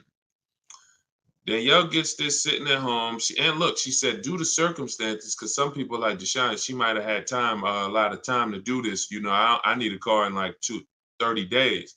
Well, she said, due to circumstances out of my control, she posted this in our Facebook group. I had to lease something quickly. Yep. I took the course last week. And now, by the way, my book is my course. So don't think you have to get my Maps Academy to get this. My course is 7 steps in video form with coaching from me. My book is 7 steps in book form, and they're the exact same steps with the exact same scripts. So it's just how you, some people like Deshone, I win with the book, like Tiffany, other people who review, and some people do this. So it's all the same. It's just different learning. So the point is, I want to show y'all something. We're making a point here. So she got $550 a month, $44,000 car. How much is every $5,000 on a car loan, everybody? If you're looking, some of you have seen this in a video before. Every $5,000 that when you look at a car, you see it's $5,000, $10,000, $15,000, $20,000. How much is every $5,000 on a car loan monthly payment? Let's see if anybody's seen this. I'll give you guys another. Thank you, Nico Smooth. $100, perfect. Carlos Thomas, $100. Yes. So that is BG Meats. Yes, $100. Perfect. Perfect. Blooming Chosen One. Perfect. See, so this is why this is important for those of you who are going to purchase, not those of you who are going to lease. You need to know when you look at a car, if you see it and it says $20,000, you need to know that that is about $400 a month. $25,000 is about $500 a month, depending on the interest rate. Great interest rate, you could drop it a little lower. But average interest rate, that's what you need to be looking at. And you need to be, that assumes a 5-year loan. Because some people say, well, Deshone, if I take a 6-year loan, no, it'll be lower. But 6-year loans should be the max. See, there's different ways to budget. If I budget $500 a month and I say, well, how much car does that get me on a loan? 25 grand. Now that's for 5 years. So if I go find a car for 25 for $500 a month for 5 years, I did better than if I got a car for $500 a month for 6 years. So there's different ways to raise your budget. I have something in my book called The Perfect Budget. I created a calculator. It walks you through what I just said. See, what I just said is very important. Knowing how much you can spend if you get a 5-year loan, and then saying, all right, if necessary, I'll go with a 6-year loan and bump myself up, but I'm still below my max budget. But I'm not going $500 a month for 6 years. Can y'all tap the screen and run the likes up on TikTok? Keep running them up if y'all getting value out of what we're doing. So we're still making a very good point here, okay? I'm spending really most of this stream going deep on the first question. And I've never done this before, so we'll see if it works. If somebody said I have a new truck, new advice, any advice? So I went right into the most important question, which is leasing versus buying. How many years am I going to keep the car? And I'm now showing you why you cannot get a great deal on a car if you buy when you should have leased. So let's wrap this up. So we can see here, Danielle got $550 a month on an Audi, no money down. Now let's take the same vehicle and let's pretend she purchased it. She didn't know about leasing versus buying. She just listened to a bunch of people, bad advice, who say never lease a car. So she goes in, she's looking for the same Audi Q3, A3. It's her dream car. So, I've been wanting this for a while. So excited. So how much is this going to be? I'd like to do no money down. Okay. Well, $44,000 car. Forget the taxes. Forget everything. Let's just say, forget that. Let's say they throw that in. We'll pay the tax and everything. Let's say she just finances $45,000. What's her payment? $900. Some of you who are in the math, you would like Deshone, yeah, $900. So she drives out of there. She drives out of there paying $900 for the same car Danielle's paying $550 a month for. Now watch this. Let's just say, now I'm going to show you because I know what you're thinking. Deshone, please send my free book. Okay, I got you. DM me though. I want to stay on topic here. All right, so let's just say some of you are like, well, Deshone, I got a great deal on my last car. I wouldn't pay the same price that Danielle could pay for. Let's say, what's an unbelievable deal on this $44,000 brand new Audi? How much discount? I'm gonna let y'all decide. I'm gonna show you why there is no way for you to get a great deal when you purchase when you should have leased. We're gonna kill this. Some of you are gonna be set free right now. So let's just say, what's a great price? $44,000 brand new Audi Q4 A3. What's just a ridiculous discount? How much off? Let's say like the best deal that you could ever think on a brand new car. Look, all right, it's taking y'all a while to type. We're looking. What's up? Heck, none of y'all ever saved money on a car before? Some people, oh, Deshone, I didn't think we could get discounts on cars. All right, I like that. Nico Smooth, I like that. Let's say the person got $10,000 off. Okay? They got $35,000, which is essentially, let's say they got $35,000. The car is $44,000. So let's say they got $9,000 off, which is essentially 20% off the price of the car. Just brand new, nice, popular car. They catch the dealer sleeping, getting bids from home. $10,000, $9,000 off, $35,000. That's what they're getting the car for. Put your taxes on there, because now we're already being super unrealistic. We're not gonna be ridiculously. Let's just say taxes are on there. You know what? Let's just say no. How about this? Not only did she get 20% off, they paid the taxes too. So she really got like $13,000 off. We'll pay the taxes too. Just finance $35,000 even. What's her payment? The most ridiculous new car deal we could ever imagine you've ever seen, we just went over. To show you, no matter how good this is, she still is about to lose because she's purchasing and she should be leasing. Watch this. And I'm going to tell you, when the person who purchases wins, $700. Thank you, paper chasers. Lisa, $650. Those are the estimates. Where do we win at? Imagine if I just gave y'all a ridiculously unreal situation that will never ever happen, but just to illustrate, if that ever happened, 20% off the car, pay the taxes, her payment's still higher than Danielle leasing. So when does the person who buys win? When they keep the car long enough to outlive the depreciation. Very simple. 8 years. 8 years. It's no comparison. So like you're sitting there and you're like, Deshone, I bought my last car and I've been buying cars all my life. I was just taught you buy your cars, you don't lease them, but I never keep them more than 8 years. If that's you, I want you to type a sad face.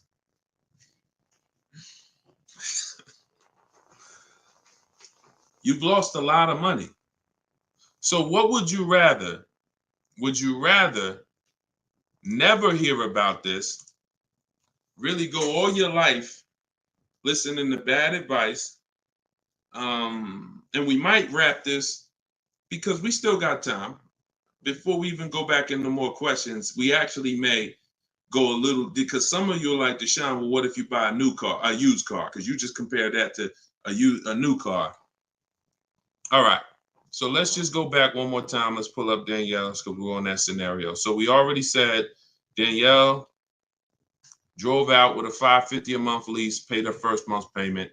Best impossible deal that'll never happen, unrealistic, made up, make-believe deal we just ran was still a higher monthly payment.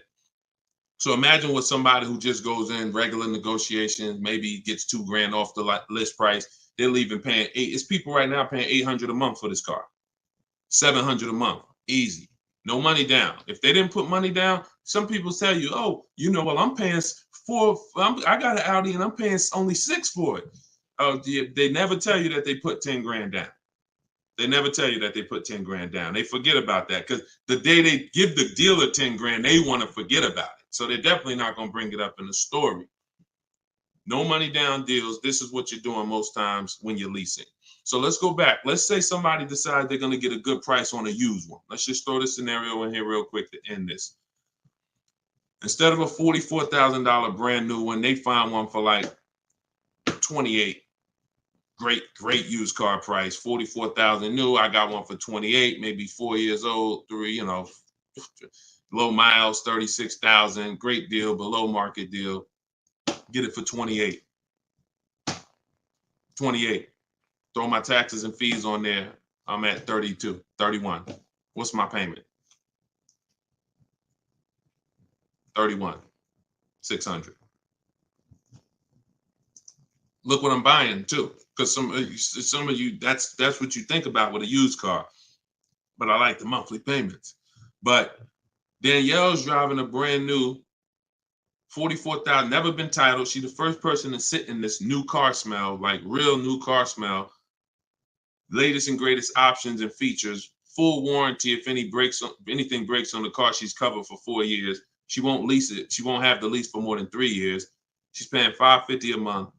A person who's buying this same car is paying $800 a month, $900 a month, and a person who's getting a used version of this, 4 years old, 1 year left on the warranty, 3 years old, 1 year left on the warranty, and they're paying $600 a month. Everyone's paying more than her. And these are lease deals that we get all day long.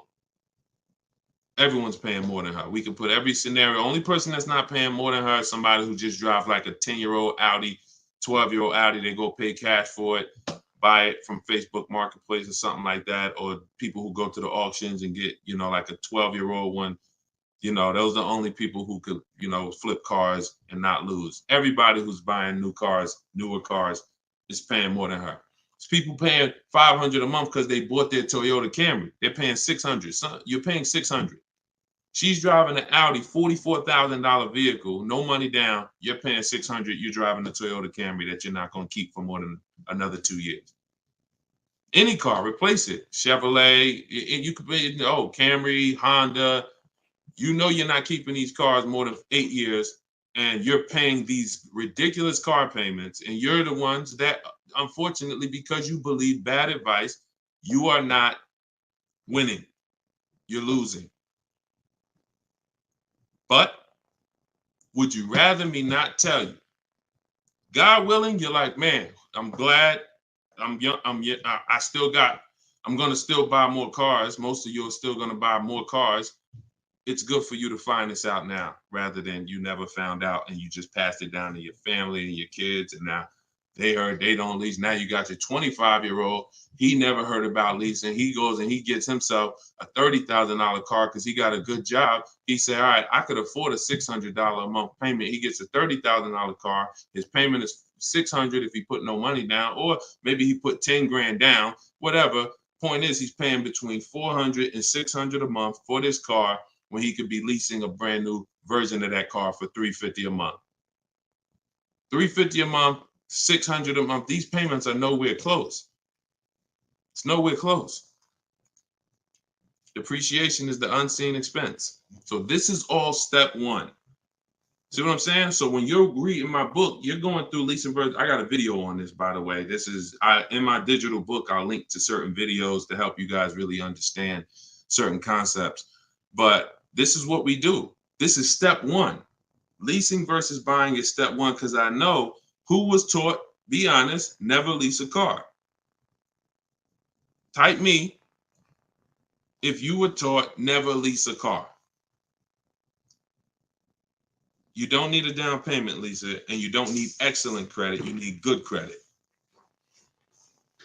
No down payments. I can show you right now, Lisa, on the screen. You can't see it because we rebroadcast these shows on TikTok, but you'll see it on Facebook, YouTube, or Instagram because they can see the slides that I'm sharing.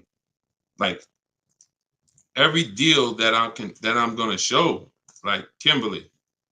Look, she got a $91,000 Maserati, $944 a month, 39-month lease. $944 a month, $91,000 Maserati. She got bids. Use what I'm teaching you in my book. She got bids. 7 competitive quotes ranging from 1% to 1.8%. That's a crazy, but she saved 20 grand on a brand new Maserati. No money down lease. Bonita, this was in the middle of the pandemic. When people were, the Kia Telluride was one of, if not the most popular SUV all through the pandemic.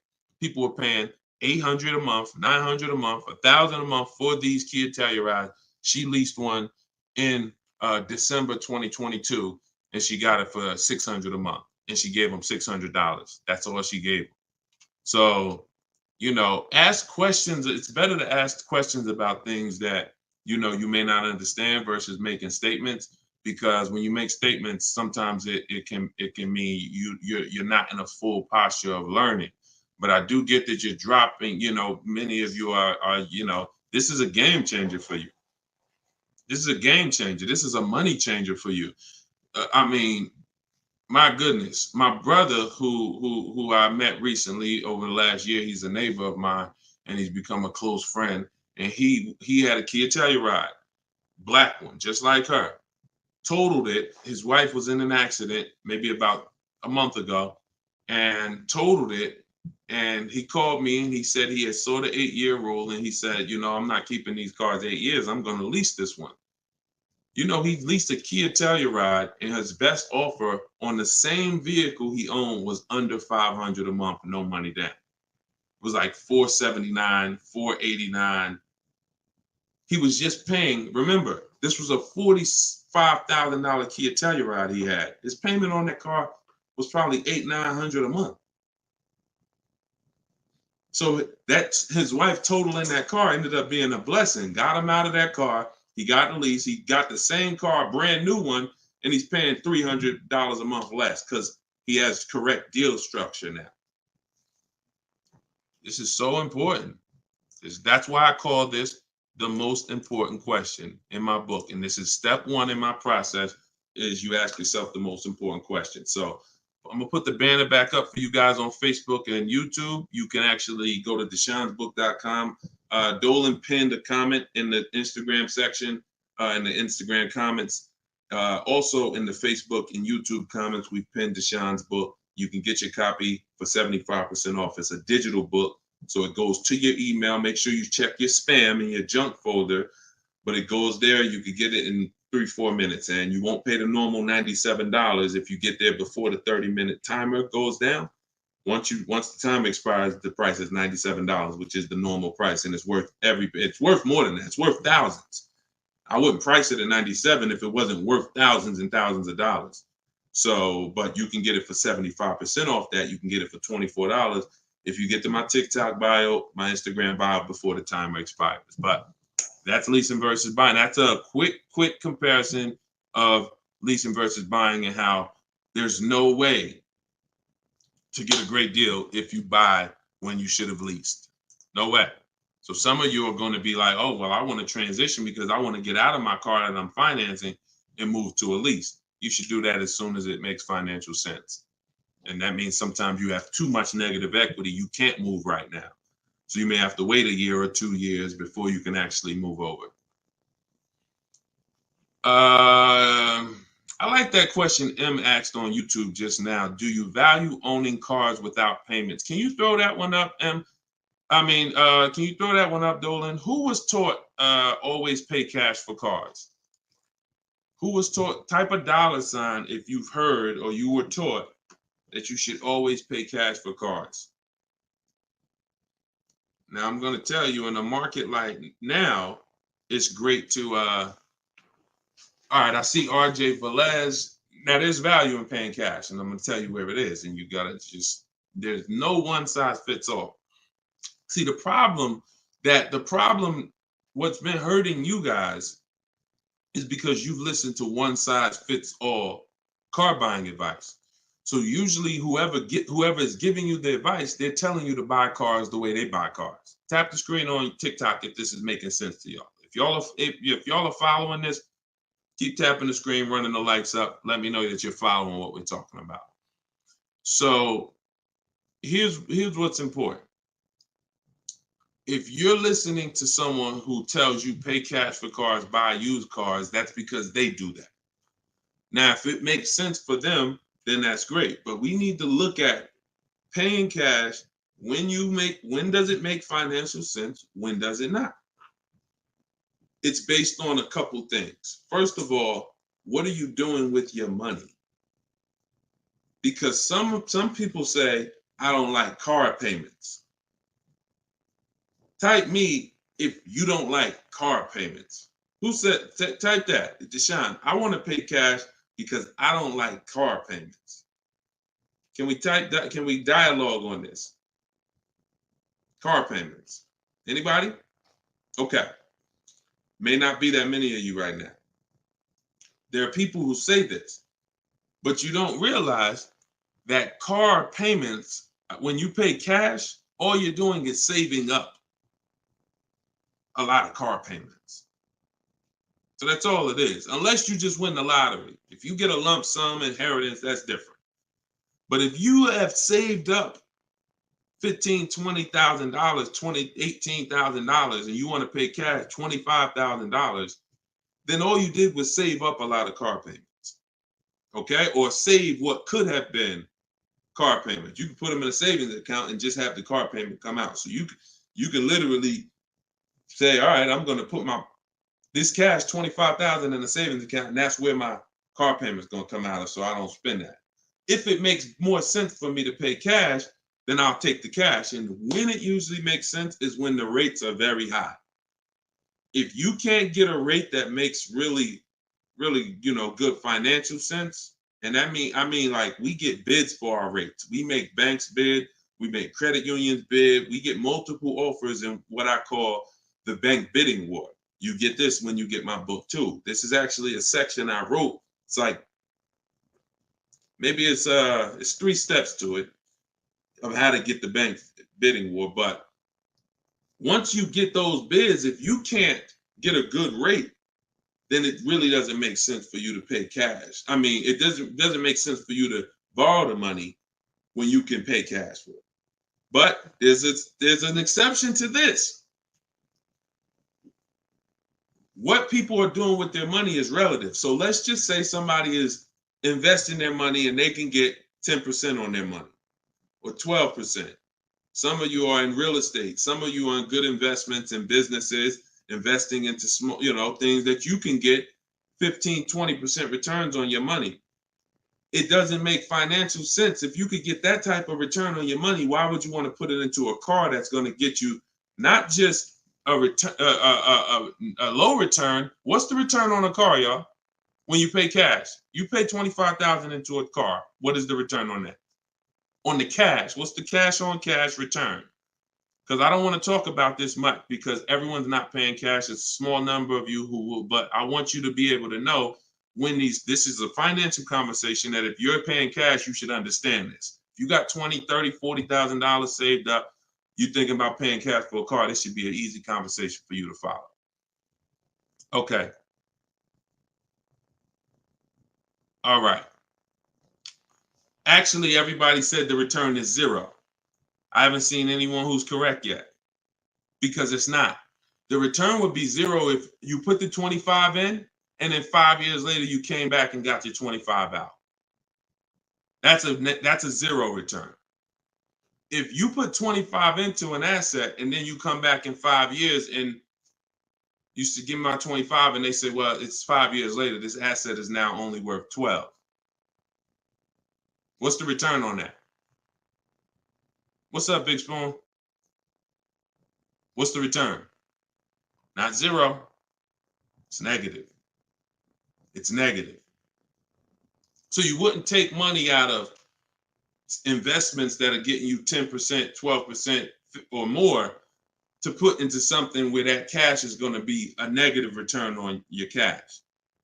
So that's one thing to consider based on who you are. Another thing is to consider if your money's not invested, you're not doing anything with your money, then just keep the debt down. Keep the debt down. Another thing we do is we see if there's any special rates on the car we're buying, because and when rates are high, traditionally, you're not getting a low rate from a bank or credit union. Rates are 6, 7, 8% on average. You're not going to see 3%. But sometimes you'll see 3% as a special rate. That's car specific.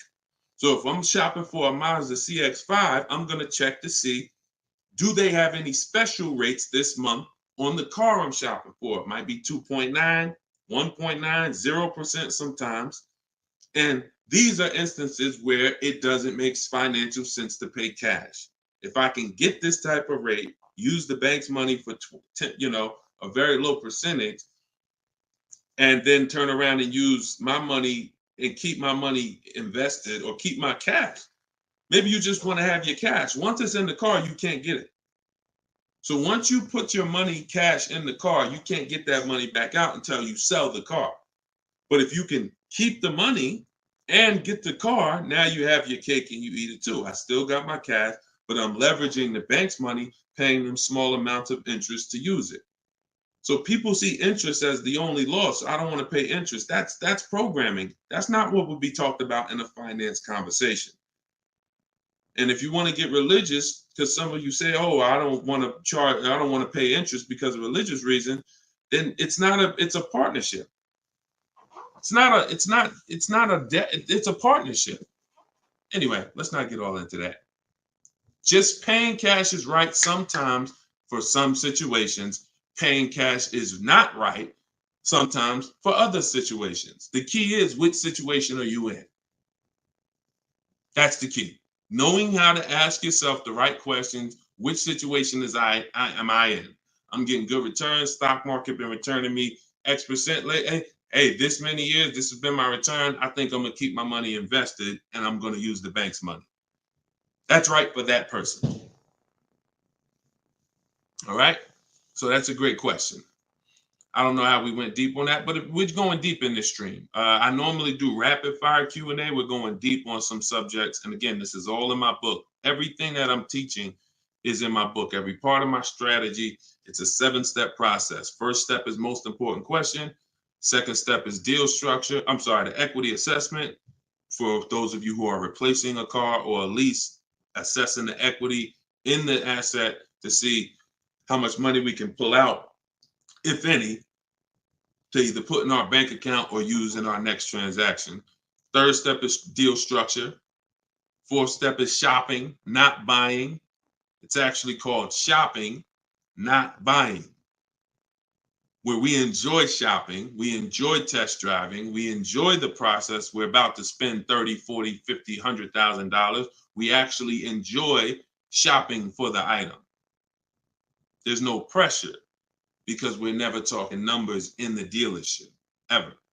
That's our rule. Step 5 is multiple offers. So once we've selected what we're going to be getting, it's time to get multiple offers on it. If we're getting a used version, it's time to see multiple options of it. And if in step 5 in my process, used car shopping is online marketplaces. You're using online marketplaces, cars.com, carfax.com, autotrader.com, cargurus.com, Carfax, CarMax, Driveway, and Carvana. 8 marketplaces, eBay Motors. See, some of you are missing great deals because you're only looking at 2 of the marketplaces. That's like you're not going to see below market deals until you can see the whole market. So when we're shopping for used cars, that's what we do. When we're shopping for new cars, we use my 25 to 5, where your goal is to get 5 offers. If you are shopping for a new car or a lease, your goal must be to get 5 offers, because until you get at least 5, you are not going to get a below market deal. Because we have thousands of people who have come before you who have used this, and they report to me, they report their deals to me. So when I can tell you the deals we see, we have to get at least 5 offers, because 4 are overpriced. Some people get 6, 7 offers. You saw Charles earlier on his Palisade. I think he said he got 10 offers. But once you learn how to get them from home, either you could do it your way, you want to call and get them, you want to call, ask for managers to get them. I don't care what you do. If you're using my process, we don't do any talking. So when you're using my book, we're not talking. Because when you talk, who knows, when you talk, you can say the wrong thing. When you type, and then you're typing what I wrote for you. Because in my book, you're using what I wrote for you to talk to the dealers by email. So I can't even say talk to the dealers, to communicate by email, because we know everything they're going to say. So then the step 6 is paperwork and protection. Once you get your lowest offer, you find the best option. It's time for the paperwork. And then step 7 is delivery. That's it. So everything that I teach is out of one of those 7 steps. And, part of why you have not gotten the deals that you see me sharing is because you don't have any process. You're just winging it. You're just hoping things go well for you. And that's just not a place of empowerment. That's just not a place of empowerment. Strategy is here. So, so we went deep on some of what's in that book and what you'll learn if you get it in the comment section, or you can get it in my TikTok or Instagram bio. If you're watching us on TV, you can also scan that QR code with your phone. And as long as you get there before, but now you're seeing why the book's worth $97. I see why you priced it at $97, Deshone. You know what I'm saying? That makes sense. You breaking this down and telling us what's in the book, and it's a digital book with links to videos and scripts and things you copy and paste. Oh, I see why this is a $97 book that you can get for 75% off. $24 before the timer runs out. Go ahead, Dolan. Yeah, this has been good so far, though. I do like this. Are you enjoying this dynamic? If you are, type something. The word something. Let me know you're enjoying this. All right, this is from TikTok. I'm told lease deals are new each month. Yep, they usually are. Why shop if brand has same financing deal? There's no same financing deal. So lease deals change every month. I'm going to make sure I'm trying to understand your question right. I'm told lease deals are new each month. Lease deals usually change every month. Sometimes they'll run the same one for 2 months, but usually something changes about the lease deal either every month or every 2 months. Why shop if the brand has the same financing deal? Well, we're shopping for offers. So shopping is to get offers. The financing versus leasing is the first question you should be asking yourself, though. Because as we spent a long period of time talking about earlier in the stream, one offer is not, you can't get a great deal if you buy when you should have leased. So if you didn't see that, definitely watch the replay on YouTube or Facebook. But the financing and lease deals are extremely different, and they're going to be entirely different prices. And we can't even depend. We don't even. Another thing you're doing, if you're buying a car, looking at the special finance deals is important, because that's how we see if they have 0% or 2% or 3%. But looking at the lease deals is absolutely pointless. Looking at the lease offer is, I don't even call it a deal. It shouldn't be called a deal. Anything that 100 people can come in and get is not a deal. You're not going to offer a deal to 100 people and say, hey, come on in and we make almost no money. See, what Charles paid, look, on his Palisade, $48,000 Palisade, he's paying $597 a month. Sean getting he got his F-150 Lightning XLT, $73,000 truck. His lowest bid, he saved, he got it for $4,999, what's this? $21,000 off is what he got. We're showing it on the screen right now in case you think we're capping. We don't need to. This is, look, Frina, y'all saw Frina, 579. This is Tiffany, who wrote us in when she got her deal using my book. She said, I believe we got a good deal from what we learned from the book. Look, it was a $44,000 MSRP that she got $6,530 off the price. That was her lowest bid. So you're nowhere close to what normal people are paying and what is advertised on these vehicles. What's advertised on these vehicles is not a deal. A below market deal is something where the managers don't really want to make it. But you know what? It could happen for a number of reasons. Somebody wants to beat their competition. Sean said he had to go 100. We shop out of state. You'll get very used when I walk you through shopping from home, and you'll see. I mean, if you're gonna do it your way and you get used to it, you'll see you're in more control. You're in control. So, but a lot of times your best offer is going to come from a dealer that's not close to you, because the dealers that are close to you feel like, why do we need to give them a deal? They're going to come in anyway. Because that's what most people do. You're going to walk in the dealer anyway, and you're going to talk numbers and try to negotiate. That's what most people are going to do. Why do we need to give these people deals? But this person who is now talking to multiple dealers from home, they hold the cards. We hold the cards. And then one person wants to beat everybody, and they do that. But you gotta, I'm gonna say this, and then Dolan, throw the next question up. If everyone could get below market deals, then they wouldn't be below market deals. They would be normal deals. It would be the average price. Y'all, is that clear? Is that clear? If everyone could get below market deals, if it didn't take strategy to get below market deals, then they would just be regular deals. All right, this is Rhino from YouTube. What is a good range of credit score to go for a lease? Great question. Anytime you guys hear a question you like, just start tapping the screen, please. Appreciate y'all continuing to run the likes up on TikTok. What is a good range of credit score for a lease? So what I teach is the parameters. It's more about profile versus just score. The score is one step of your profile. It's one portion of your profile, score. But you also have income. You have something I call comparable credit. I don't call it that. The bureaus call comp credit, which is you've had a car loan before. So you could have a lower than fair credit. You want to be in at least fair. If you're in the fives, I wouldn't go a lease route. I would go a different route, which I have in my book. You get a smart car, set yourself up for a lease. Not the smart car that y'all thinking of, those little ones. It stands for saving money at the right time. We get the smallest car we could get a loan on, pay the payments for 2 years, then we flip into a lease. Because again, payment history weighs very big.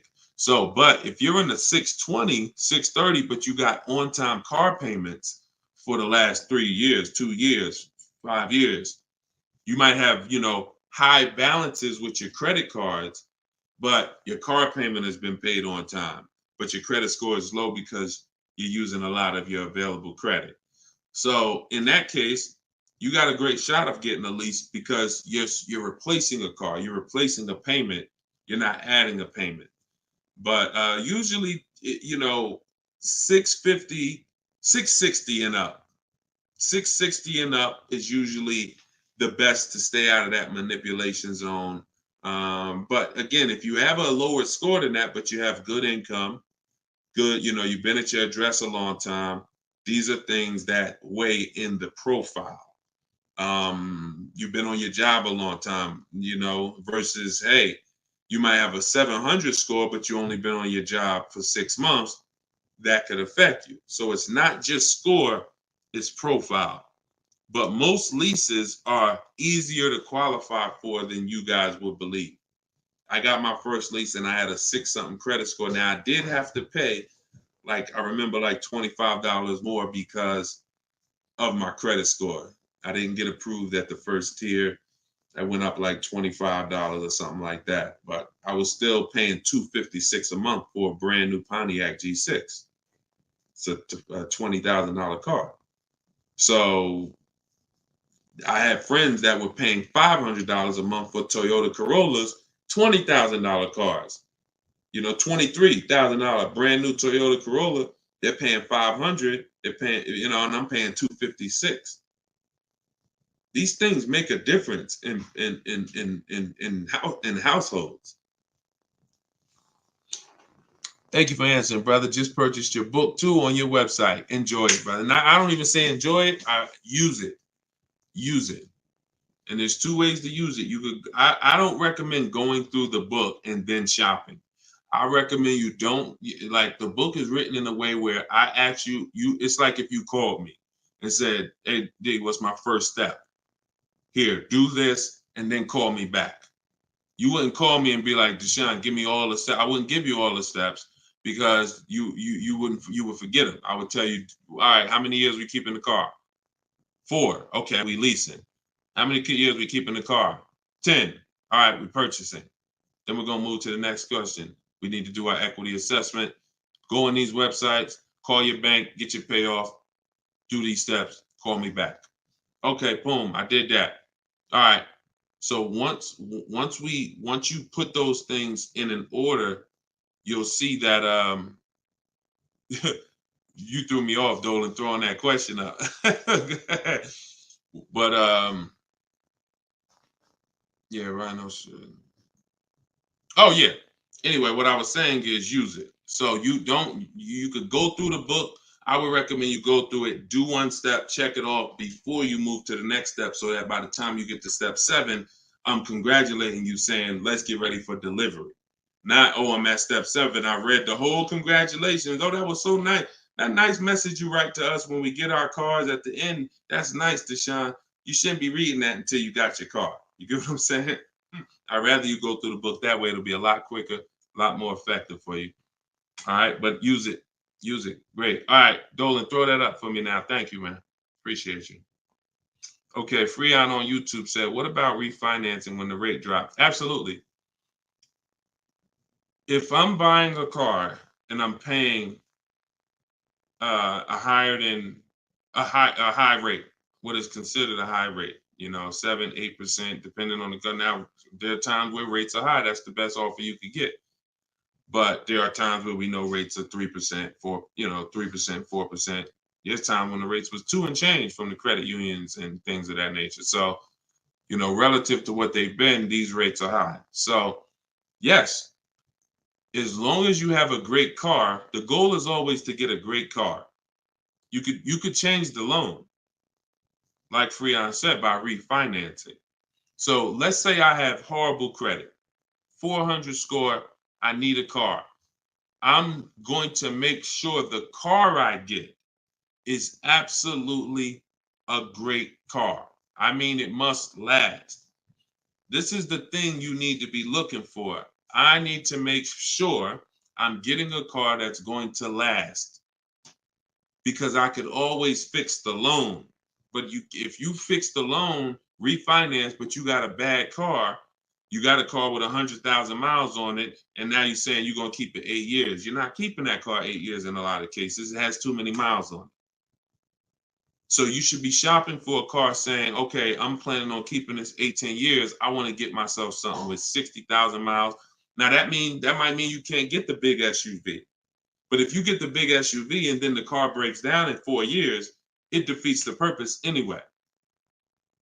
So you could always fix the loan. Don't get a bad car. Very, very important. Or that really destroys a lot of these long-term plans that you need to have. Okay? But yes, everyone will be refinancing when the rates drop. That's for sure. Go ahead, Dolan. Next one, please. Great questions. Great questions. Yes, these are some great questions. From TikTok, I have a car with a lease ending in a couple months. Buyout is 35, but Kelly's Blue Book is 44. Should I buy out the car with the option to sell after? We don't usually buy leases, in fact, ever. Why are we so big on buying our leases? Who told us that was a good idea? Who told us going from buying? Think about this. 3 years ago, I drove off the lot with a very nice brand new car that I was paying, hopefully, a decent payment on. Why am I going to stop doing that to now buy a used car?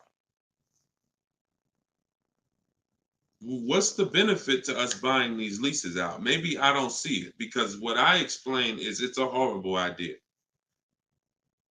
It's a horrible idea.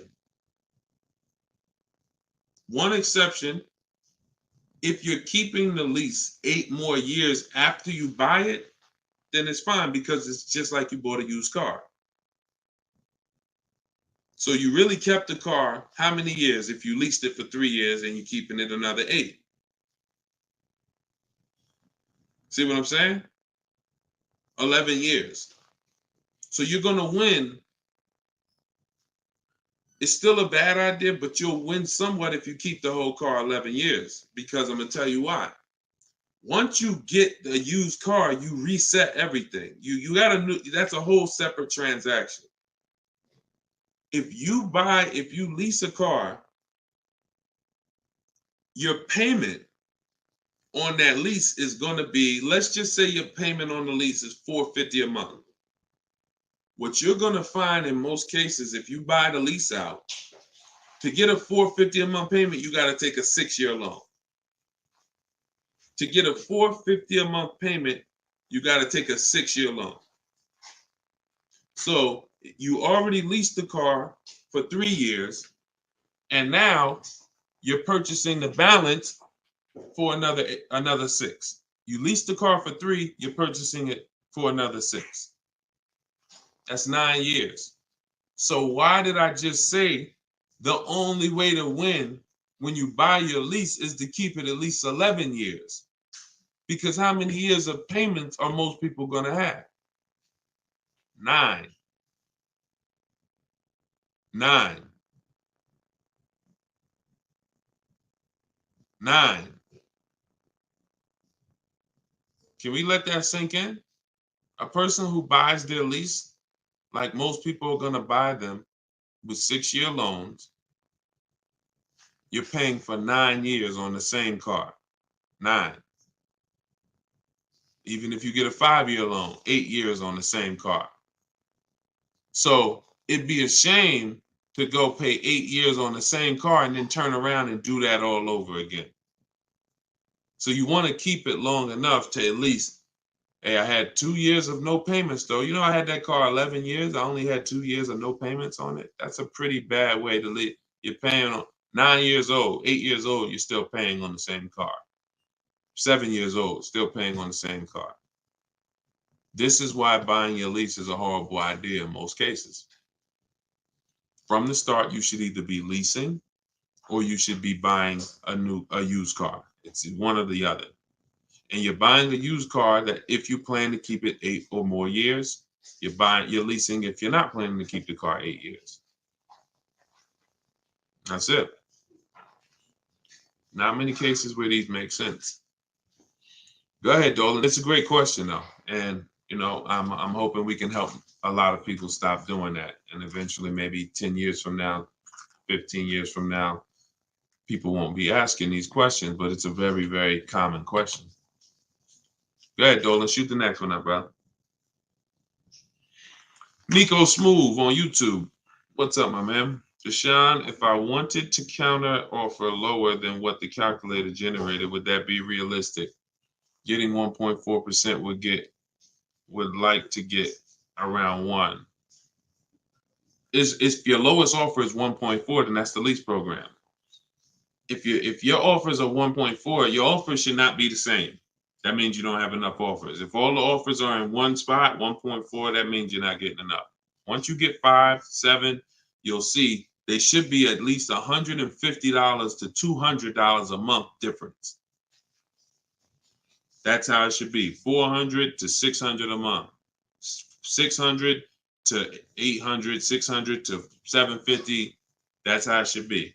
Now, if you once your lowest offer is 1.4, but you have 1.6, 1.7, higher offers than that, then 1.4 is the best. And that's the lease program. There's nothing you can do about the lease program. All you're doing is finding the dealer that's going to agree to discount the car the largest amount. The lease program is then going to dictate what the payment's going to be. But yeah, you're on the right track. Go to a Plan B vehicle. It's surprising how different every single vehicle has a different lease program. In regards to what and just to really hammer this home, Zafrina, who we showed first at the beginning of the stream, she had a $579 a month lease on a $65,000 truck. She was shopping for a Jeep Grand Cherokee Limited because that's what they had and they were replacing the lease. So she gets a 1.1 and change. It was like under 1.2, like 1.19 or something like that. That was her best offer on a Jeep Grand Cherokee Limited. That's a great lease. That's a great deal. 600. That's a great lease deal. Probably a $450 payment on a $40,000. Great lease deal.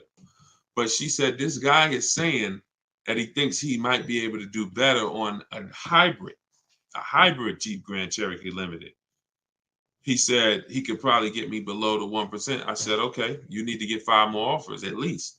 Because what if he's saying he could do better on that version, that means that version has a better lease program, which means you need to get your 5 offers again. She called me 48 hours later. Well, she posted in our group saying that she had gotten that $579 a month, which was a 0.88% lease.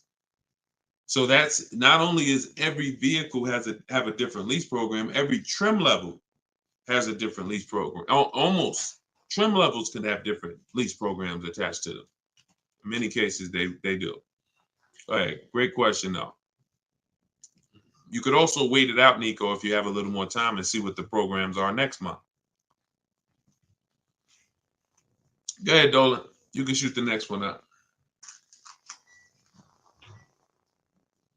Can you lease a car if you have a bankruptcy? Sure, but you need to rebuild your credit. You need to get your, if you start in blank, I know people that have had a bankruptcy, got a discharge, and they are at a 700 score in like a year. So I will be following Shonda Martin. I recommend her to everybody. She has great strategies on credit. She does a lot of live streams like me, and she has great strategies. So I think she's on every platform. Yeah, she's on every platform that we're on. So Shonda Martin. But yeah, get yourself up to like a 680, which is not hard to do because you're starting fresh. Many times a Chevy or Ford, a Honda, Hyundai, Mazda, Subaru, these leases don't need you to be incredible. If you have a good job, long history on your job, and a 680 score, you're going to get most of these leases. These are not like luxury leases to the point where they're snooty. All right, go ahead, Dolan. Genesis on YouTube. So how can you lease out of state with the current lease looking to trade in? But I heard Deshone say out of state lease deals are good. Well, if it's the best offer, you go as far as you need to go to get 5 offers. In my book, we use my 25 to 5 strategy, where you're connecting with 25 dealers online in 20 minutes. We go to their websites using the contact tab, and then you have a template of mine that you copy and paste. If you're going to do it your way, you're just writing in, all the details of what you want, when your deadline is, what options you're looking for, what you're over. This is all stuff I walk you through in the book. What you're looking for. Really, it's about the car. You're not saying, hey, I'm looking for a lease quote, I'm looking for a purchase quote. We need to find out who even has a car before we start talking about money. But then the goal is that you got to get at least 5 offers. You got to get at least, and you have to do the equity assessment to see if there's any equity in your current lease. You don't want to return that, and you don't even know if there's any equity in that lease. And the only way you know that is the offers you get are higher than the payoff. It's very simple. Equity is offers, cash offers from CarMax, Driveway, Kelly's Blue Book, instant cash offer, not Blue Book, the website, instant cash offer, Kelly's Blue Book, Auto Nation, sell my car, Car Guru, sell my car. You have to get these offers, and if those offers are higher than your payoff, then you have equity when you sell the car to these people. If you have a third-party restriction, you can't sell the car directly to them. You got to sell to a local dealership. You got to get bids from a local dealership. I teach you how to do that. For those of you who have third-party restrictions, we talk to used car managers to sell our leases. So I've been doing this since 2006. Like, if I wasn't called to build these companies, then I would be. If I wasn't called to build these companies, there's no doubt I would be selling cars, making $200,000, $300,000, $400,000 a year. There's no doubt about it. But that's not the path God had for me. So what I'm telling you is based on me understanding 99.9% of the car buying of the industry inside and out, and giving you the way to actually stay in control, call the shots, have the business come to you, have the banks come to you, have the cash offers come to you, and then you're just simply picking the best ones as they come to you. So this is all in my book, Cars from Home, 7 Steps to Saving Time, Money, and Avoiding Dealerships. It's a digital book. You can get your copy for 75% off in my TikTok bio, in my Instagram bio, or we have a comment pin. Dolan, can you post the comment for everybody again on Facebook and YouTube? Just copy and paste that comment for everybody. And also we'll put a banner up on the screen for those of you who are watching us on television. You can scan this banner with your phone, and it'll take you to the 75% off page. So you'll only pay $24. You won't pay the normal price of $97. But that offers for 30 minutes. Once the timer does expire, $97 is your price to get it, which is still a great price. I'm sure everybody who spent time with us today can see why $97 is going to save you probably tens of thousands of dollars, depending on how many cars you get.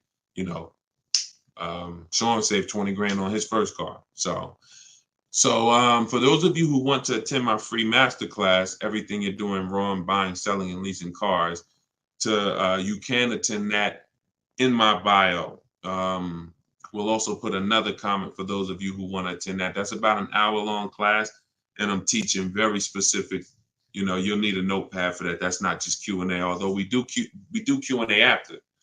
So you guys can go watch that, and so we'll put, and that's also in my Instagram and my TikTok bio. So the information's available, y'all. That's the whole point. There's no excuse.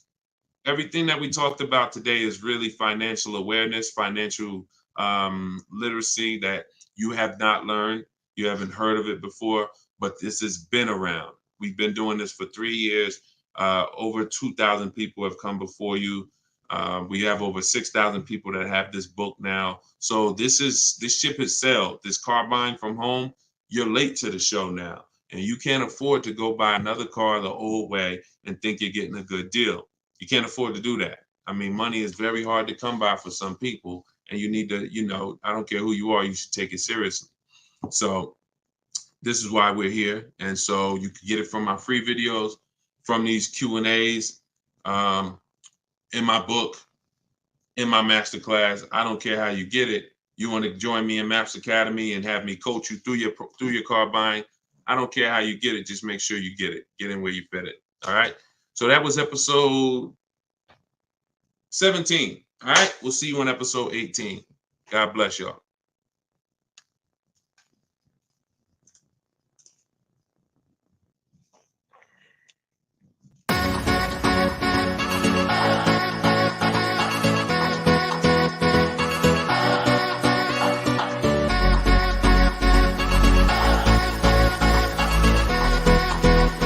The worst possible thing you could say when you walk into a car dealership. I spent 5 years with Mercedes-Benz, 5 with General Motors, and the worst thing a person could say when they walk in is, if you could just get me to this payment, we got a deal.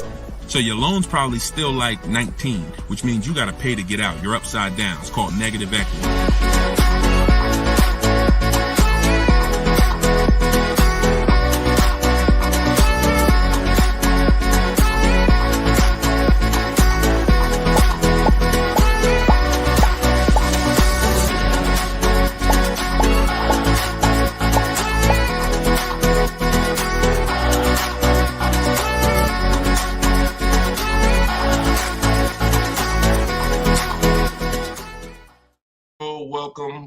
Welcome.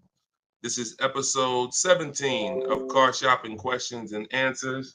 I am your host, Deshone the Auto Advisor, and we do these live shows throughout the day, throughout the week, to make sure that you have access to cutting edge car shopping strategy, which is the science of making dealers and banks bid for your business instead of negotiating the old-fashioned way. So that is what we do here. Frankie boy, good to see you, Frankie boy, on TikTok. Kev, I see you on TikTok. We are live on all 4 platforms: TikTok, Instagram, YouTube, and Facebook. We have Dolan in the background. He's going to be pulling in your questions for the show. So as you're here, you can start typing your questions. Let's get the housekeeping out of the way as well. Could everybody who shares great information hit the share button? Also, I'm the author of the new digital book, Cars from Home. It's called Car Shop. It's a 7-step system that we use to car shop, and we get bids from home. Everybody that you're going to hear me talking about today, I'll be sharing a lot of different people throughout the broadcast that use this system, so that you can see the different results that you will get when you start learning to make dealers bid for your business instead of negotiating the old-fashioned way. So thank you to everyone who has reviewed the book. Again, this is our Thursday, 12 p.m. live. It's May 9th, so you guys can start typing your questions if you are here with us live. And for all of you who do want your copy of my new book, Cars from Home, 7 Steps to Saving Time, Money, and Avoiding Dealers, we have a link in the comment section on Facebook for you guys.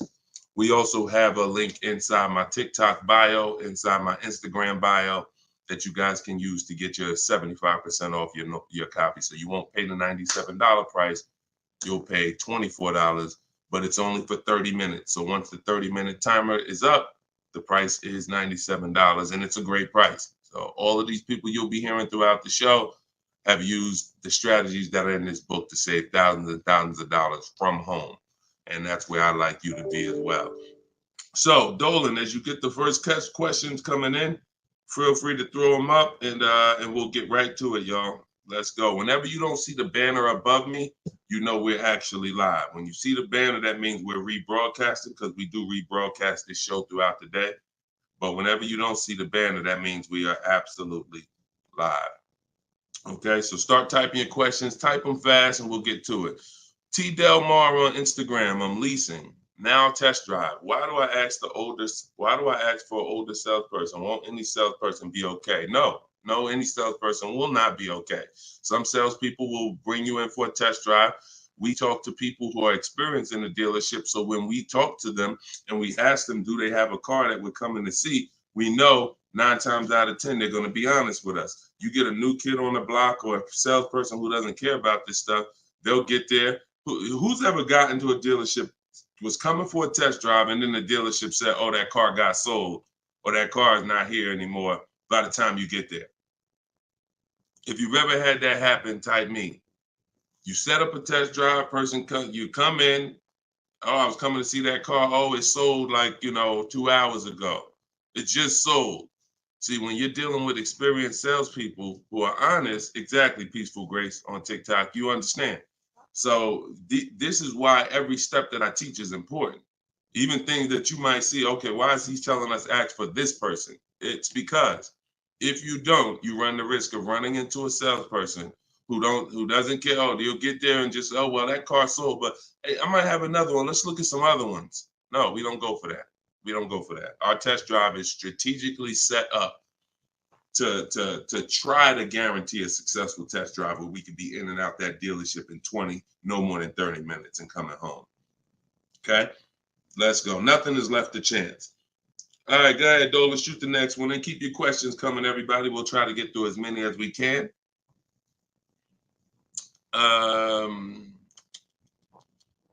I see you got all right, we got one that just came in on TikTok. We'll give everybody a chance to come on in and start typing your questions. Try to type them all in one question, kind of one long question versus, continuations and continuations. Derek Will on TikTok. How do I get out of a finance contract without it being on my credit as a repo? How do I get out of a finance contract without it being on my credit as a repo? Well, let's talk about how not to do it. If they take the car back because you didn't pay them, that's a repo. So if they take the car back because you didn't pay them, that's a repo. So if you do that, that's a repo. So let's talk about how not to do that. You could sell the car. The only way to get out of a car without it being a repo is to sell the car. So you need to find out what your equity position is in the car. You need to call the bank, ask them how much you owe. That's called a payoff. Get your payoff amount, how much you owe, and then you're going to get offers. You're going to do what we call an equity assessment, where you go into the 6 online car buyers and you get you get these bids. CarMax, Driveway, Carvana, Kelly's Blue Book Instant Cash Offer, AutoNation Cash Offer, and Car Guru's Sell My Car Cash Offer. Those are 6 different cash offers that you're going to get, and whichever one's the highest, that's the one you would take. What's up, Dave DFW? I see you. What's up, Yono? That's how you get out of the car. The only way you're going to get out of a car you want to replace people is to sell your way out of it. Because we don't trade.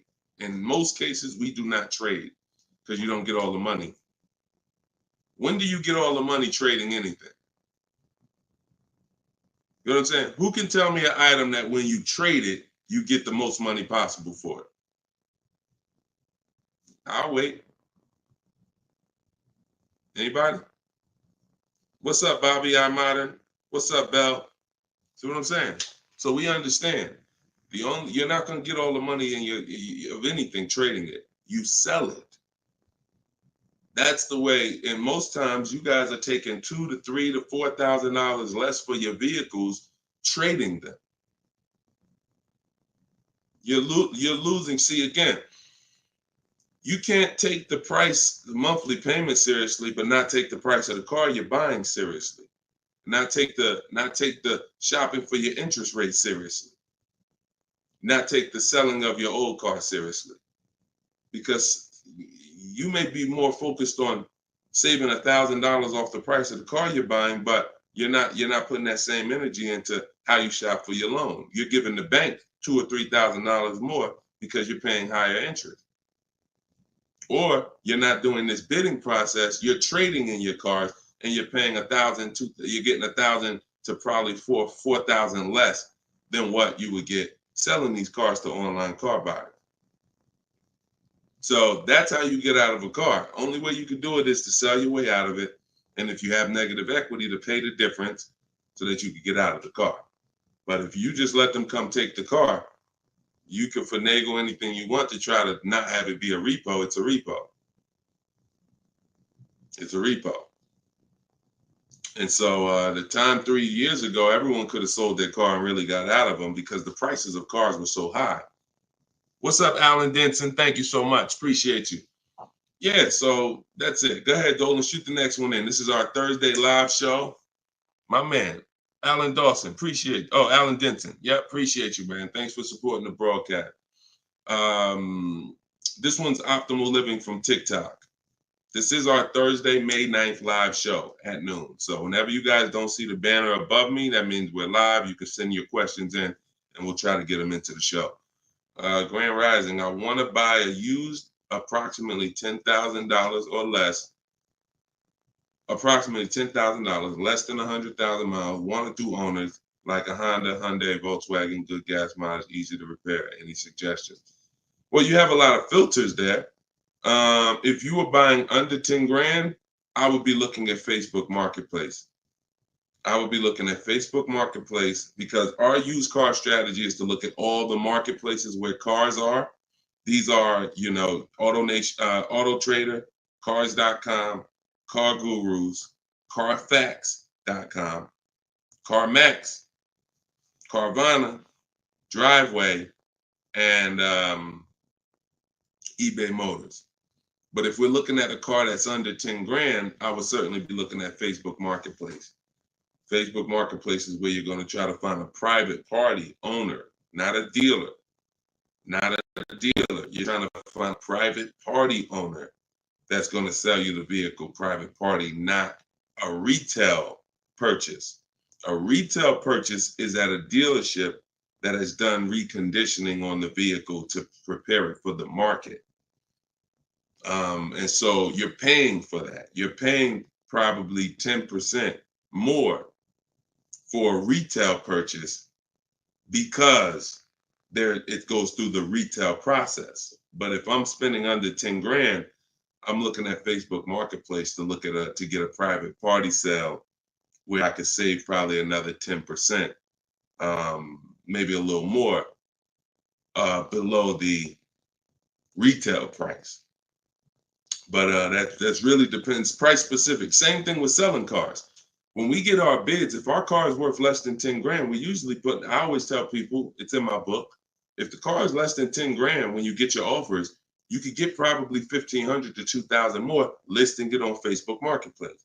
So if my highest offer might be for 8 grand from CarMax, everyone else is offering me 7 and 65, and I'm gonna throw it on Facebook Marketplace if I have the time, and I'll sell that car and usually get a $1,500, $2,000 above. So it's the same difference. I would shop on there if I was looking for a car under 10 grand. I would sell on there if my car was worth under 10 grand. See, when you start going with cars that are worth 15, 20,000, trying to put them on Facebook Marketplace, most of the buyers there need a loan. Most of the buyers on Facebook Marketplace need a loan. So when you get there, they're not going to be, most people don't have 20 grand to bring a private party. That's just most people.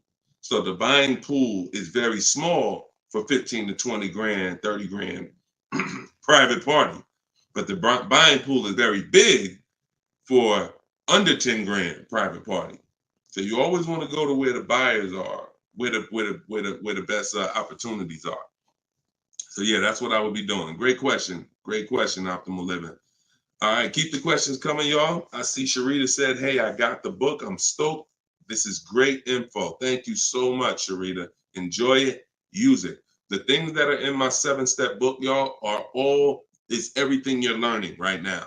So everything that I'm teaching you is out of one of my 7 steps in my car shopping process.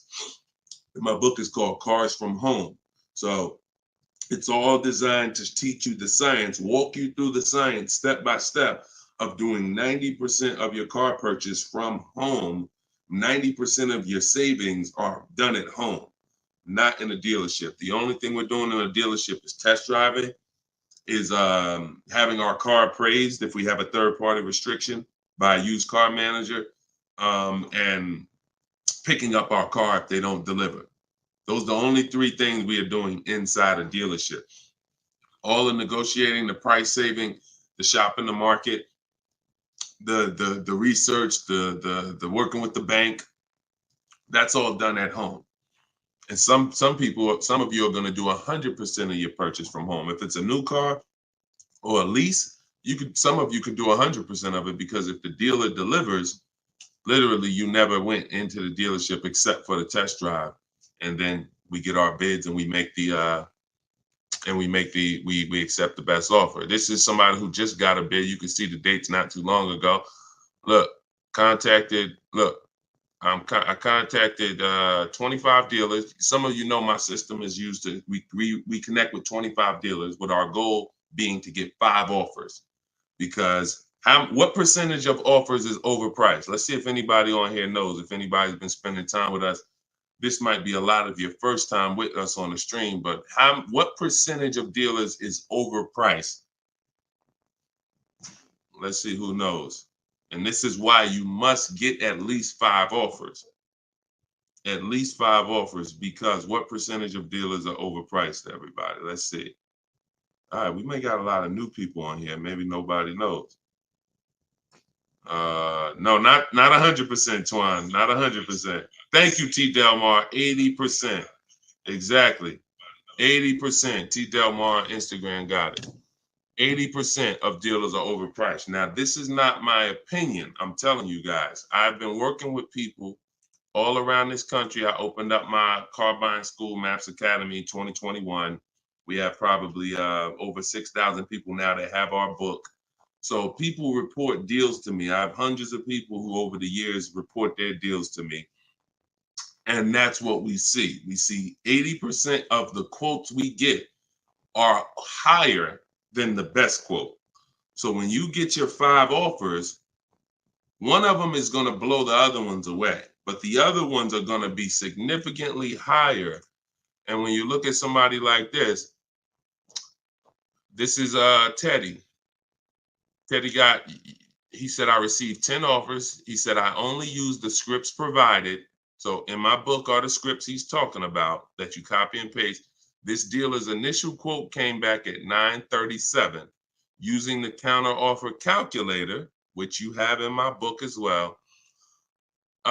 Using the counter offer calculator, I countered at, I closed on this, wait, hold on, I can't even read. I closed on this 2024 BMW i4. MSRP is $73,855. $73,000. Pay attention to this, y'all. I counted at 829. He came back with 856. My highest offer during this process from a different dealer was 1123. My local dealer, it's a lot happening here in this post if y'all pay attention and dissect it.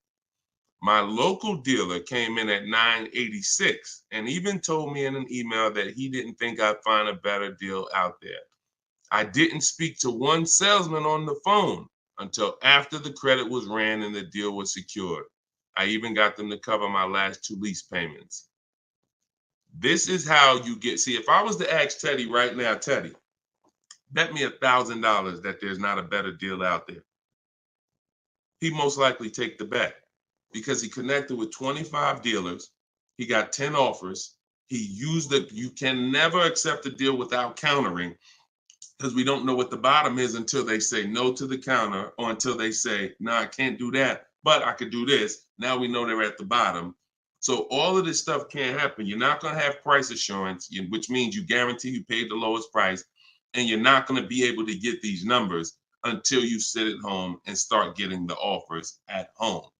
It is impossible to get these types of numbers, this type of confidence, this type of assurance walking into one dealer. Even if you got a good price, there's no way you even know it's a good price until you have enough offers to know this one right here is the best offer. He might have thought his local dealer was making him the best offer at 890. What he says, local dealer came back 986, because remember he has other offers that are 1100. But if he accepts that offer, he's never pulling away in this BMW for $856 a month, a $73,000 vehicle. Now, again, I'm gonna ask y'all before we pull up the next question, and we are live right now. It's Thursday, it's May 9th, and this is our 12 p.m. show. Once again, I'm gonna ask y'all a question. When you look at what he's paying, some of you have seen every $5,000 on the price of a car is how much a month? Every $5,000, because this is a $73,000 car. Now I'm going to talk to some of you who don't understand leasing, some of you who are taught you always buy your cars no matter what, and I'm going to show you what this car would have cost him monthly, if he didn't know that leasing was better for him because he doesn't keep his car 8 years. Thank you, Gerard Young. Every $5,000, Gerard just answered. Emo also answered it on YouTube.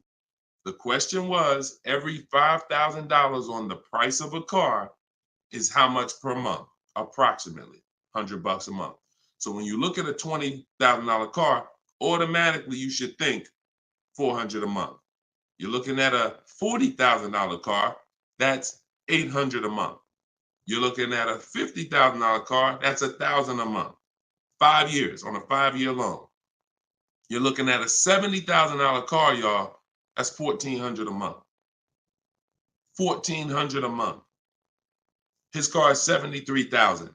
Not to mention, there's people right now that are driving this same exact car Teddy got, same exact BMW, $73,000. They're paying $1,400 a month. He's paying $856. Are y'all getting this? Are y'all getting this? So my book is in my TikTok bio. Click the link there. You can get it for 75% off. You won't pay the normal $97. Go ahead, Dolan, shoot the next question up.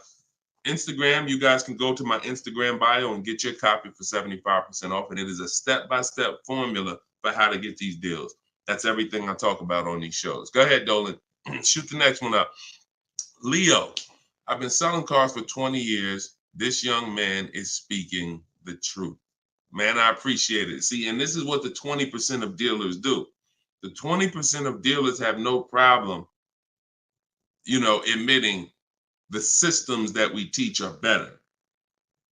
Because we're not trained as car salespeople. Sometimes you think car salespeople are really trained. The only thing we're really trained on is negotiating and how to get you to say yes. We're not trained in finance, not trained to teach you about leasing.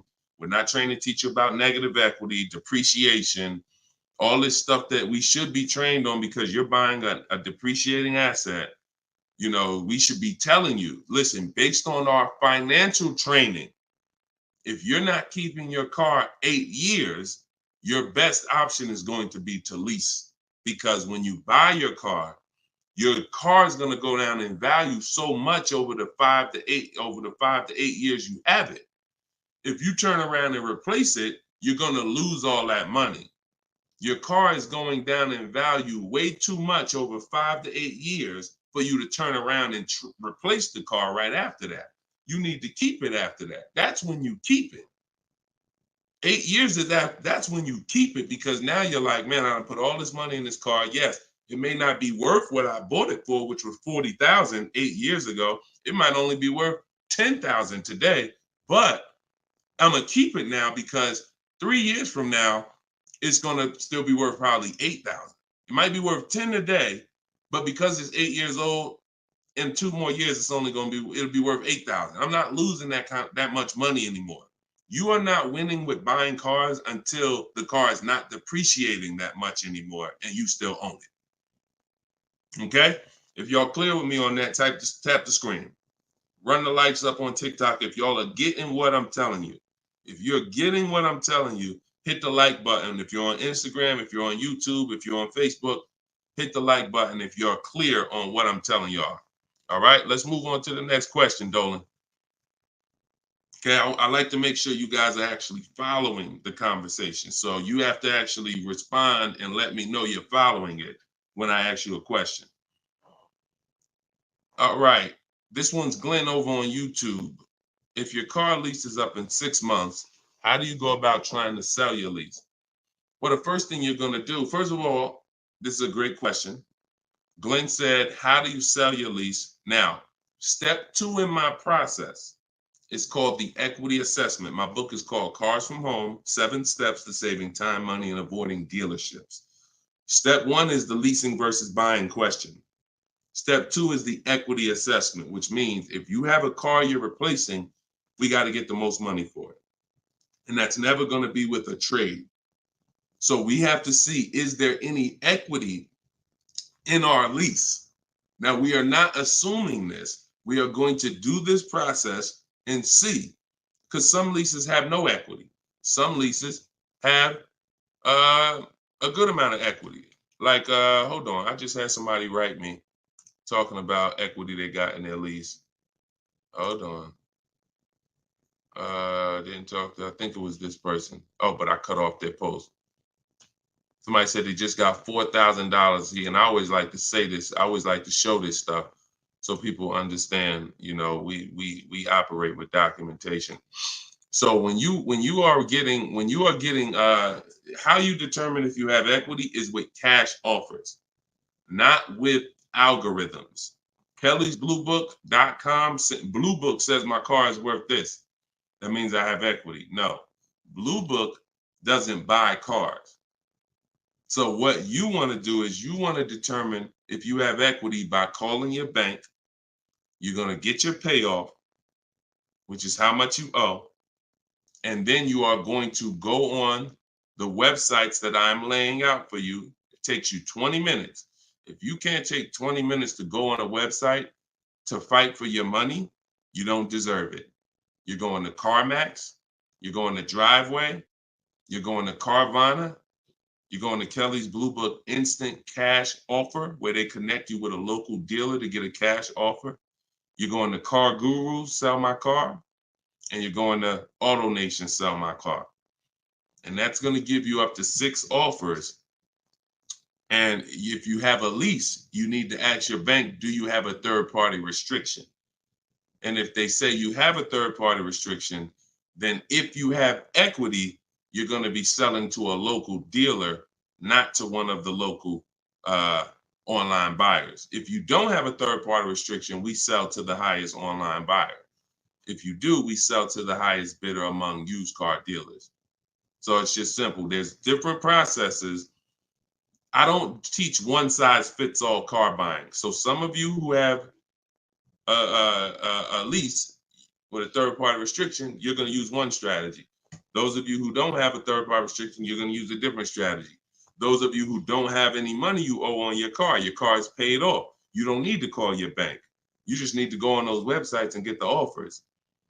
So, and when you're on there, if you have a lease, there's going to be a part where it says, is your car owned, financed, or leased? You want to put owned.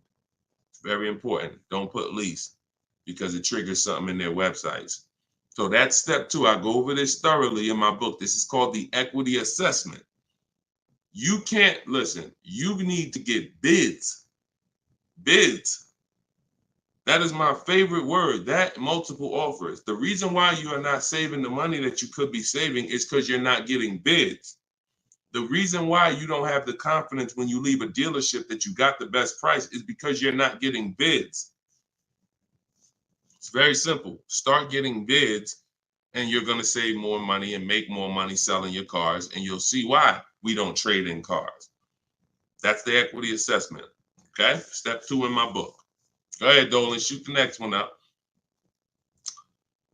All right. Yep. Wanda said my last lease had 5,000 in equity on TikTok. Amen. I sold the lease a couple years ago when prices were super high. I made $10,200. My mother did.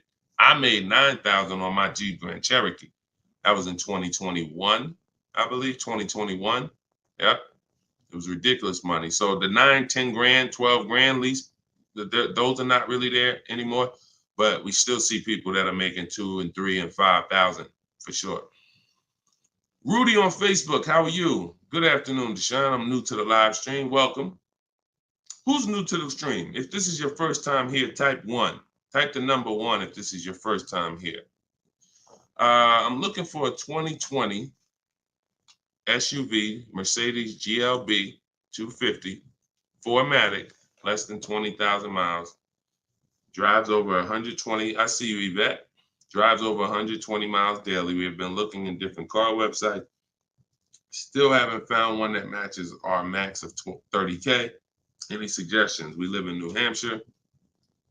We've been looking in Massachusetts as well. Should we be expanding our searching area? Thank you for your help and keep up the great work. Absolutely. Yes, you should be expanding your search area. If you're looking for a 3-year-old vehicle with less than 20,000 miles, right now, you got to look at the age of the car. When you're searching for a used car, you got to remember a car comes out the year before the year we're in. So if a car is a 2020, it was released in 2019, most likely, which means you're calculating the age based on then. So if you're looking for a car that was released in 2019, and right now we're in 2025, you're looking at a car that's 6 years old. If you're looking at a car that was released in, 2022, and we're in 2024, then it's 2 years old. So you need to look and say, okay, how old is the car I'm looking for? And then we can look at the mileage. Because if you're looking for a car that's 4 years old, but you're looking for it to be driven 20,000 miles or less, that means you're only looking for a car that has a 5,000 a year average. That's going to be very tough. I like to go with it. I like to look at 10,000 a year, and then I like to go to 12. Now, we're talking about how we expand the search of our used cars, because the whole goal is to expand the search slowly. So if you were looking at the 2020, 20,000 miles, now go up to 30,000 miles. I would go up to 40,000 miles, because 40,000 miles still means it's driven lower than average. Just to show, so average miles is 10 to 12,000 miles a year. If you get a vehicle and it's 4 years old, it's driven 10 to 12,000 miles a year. It has really under 40,000 miles on it. It means it's been driven under 10,000 per year. So you're really looking for the mileage. It's the mileage that I think is really going to limit you. Now you could expand your search wide, like you said. There's many ways to expand it. You could go 100 miles out. You could go 200 miles out. You can go 500 miles out. So but you could also expand the search by lowering the mileage threshold and saying, all right, I'm looking for something that has, under 40,000. If it has 36,000, 38,000, 30, I'm good with looking at those.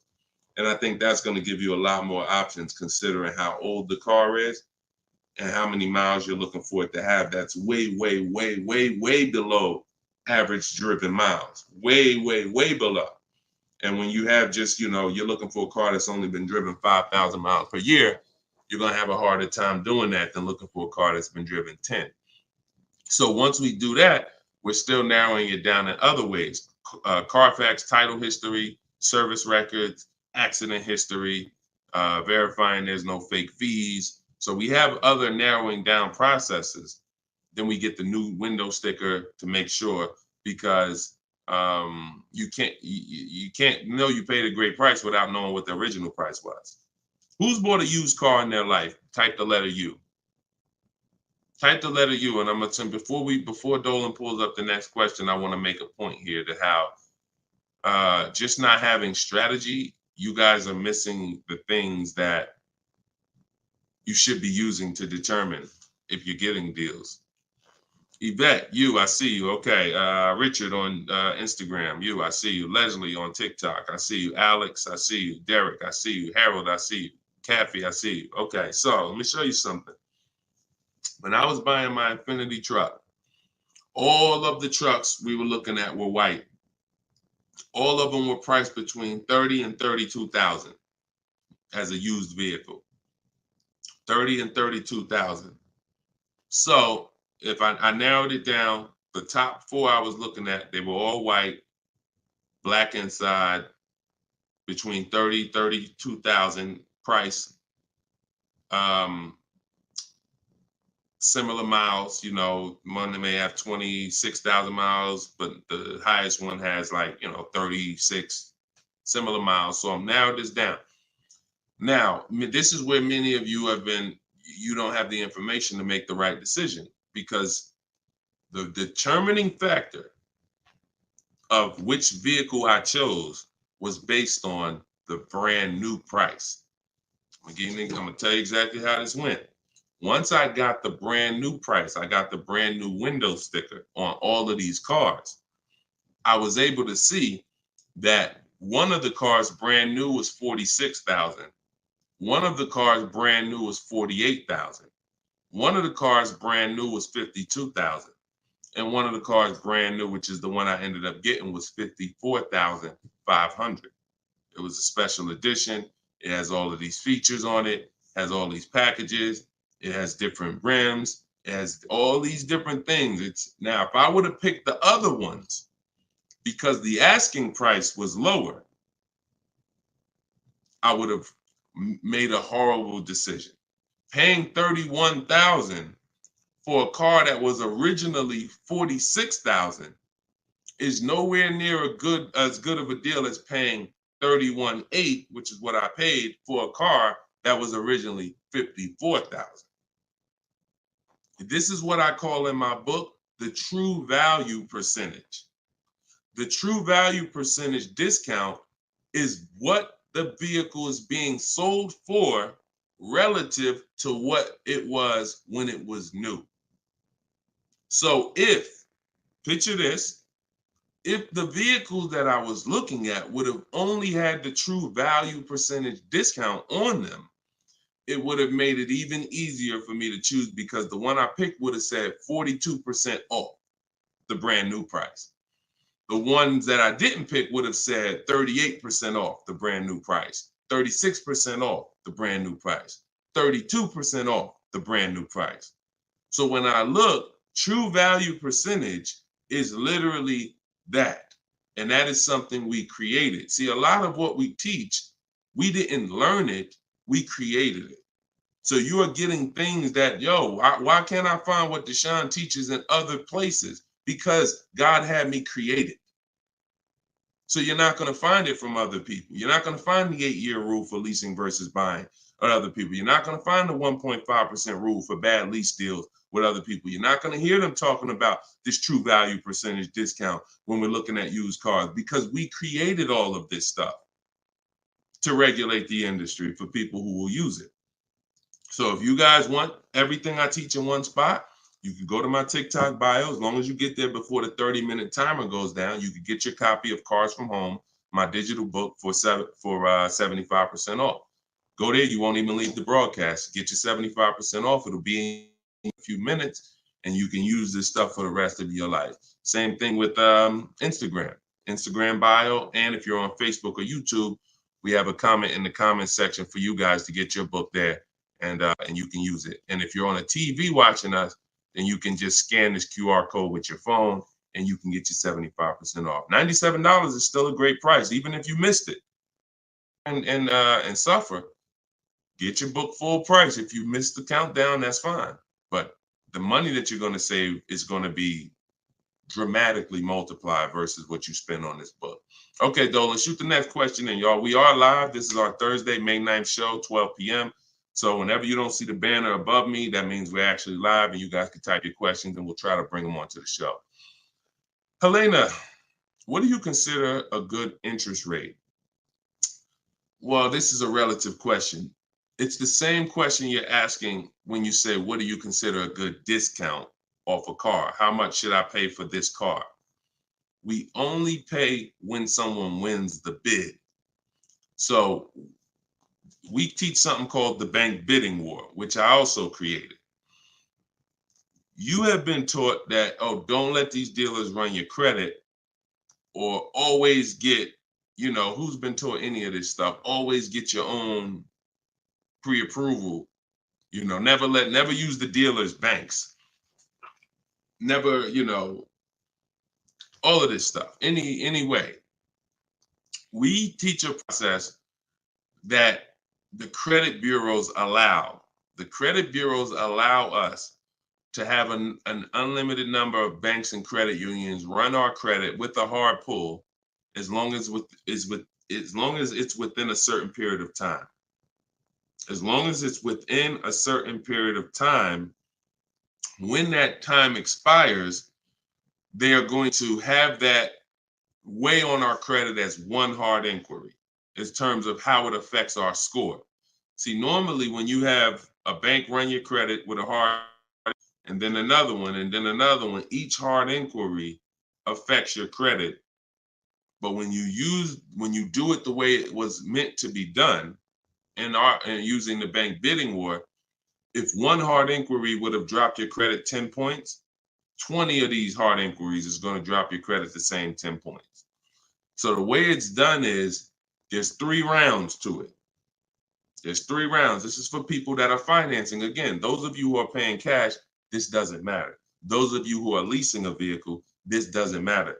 That's why having access to car buying advice that's not one size fits all is what you need. Because typically, if you only pay cash for cars and get used cars, that's what you're going to teach people. So everything has a different place. So those of you who are financing a new car or a used car, you're going to use the bank bidding war so that you don't have to ask this question. This is the answer to Helena's question. How do you know? What do you consider a good interest rate? It's who wins the bid. So there's 3 rounds to it. The first thing we're going to do is see, are there any special interest rates on the car we're shopping for? So if we're shopping for a Kia Optima, a Kia K5, and all right, let's see, are there any special interest rates on it? Are they doing anything like 1.9% financing? Are they doing 0% financing? Are they doing 2.9% financing? Anything special? We also need to know how much the term. What's the term? Some people only do 0% for 3 years. That means you got to be able to pay the car off in 3 years or you can't take the deal. If it's 0% for 60 months, that's different. You got a 0% 5-year loan. You got 0% 6-year loan. So we need to see, is there anything special on the car? We do that for new and certified pre-owned, if we're looking for a certified pre-owned. Now, if we find something, sometimes that could prevent us from even needing to do any other interest rate shopping. If they're doing 1.99 for 60 months, you're not going to find better than that. No bank is going to do better than that. So that's why it eliminates the rest of the rounds in the bank bidding war. Eliminate it. But let's just say that there are no special interest rates. Now we're going to revisit the bank bidding war in round 2, which is after we find the best price on our car. See, because some of you, when you go shop for a car, you're thinking, how much should this car cost? Oh, what's the monthly payment should be on this car? The monthly payment is between you and the lender. It's not between you and the person you're buying the car from. See, this goes back to our point, which is you must set up your car buying transaction from who you're getting your loan from. The process of shopping for the best price on your car is different, or should be different. If you listen to me, it will be different than the process of you getting the best price on your loan.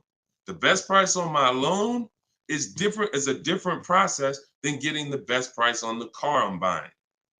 So now, once I start now looking for my car, getting my bids, get the best price on my car, now it's time to come back and get the loan involved.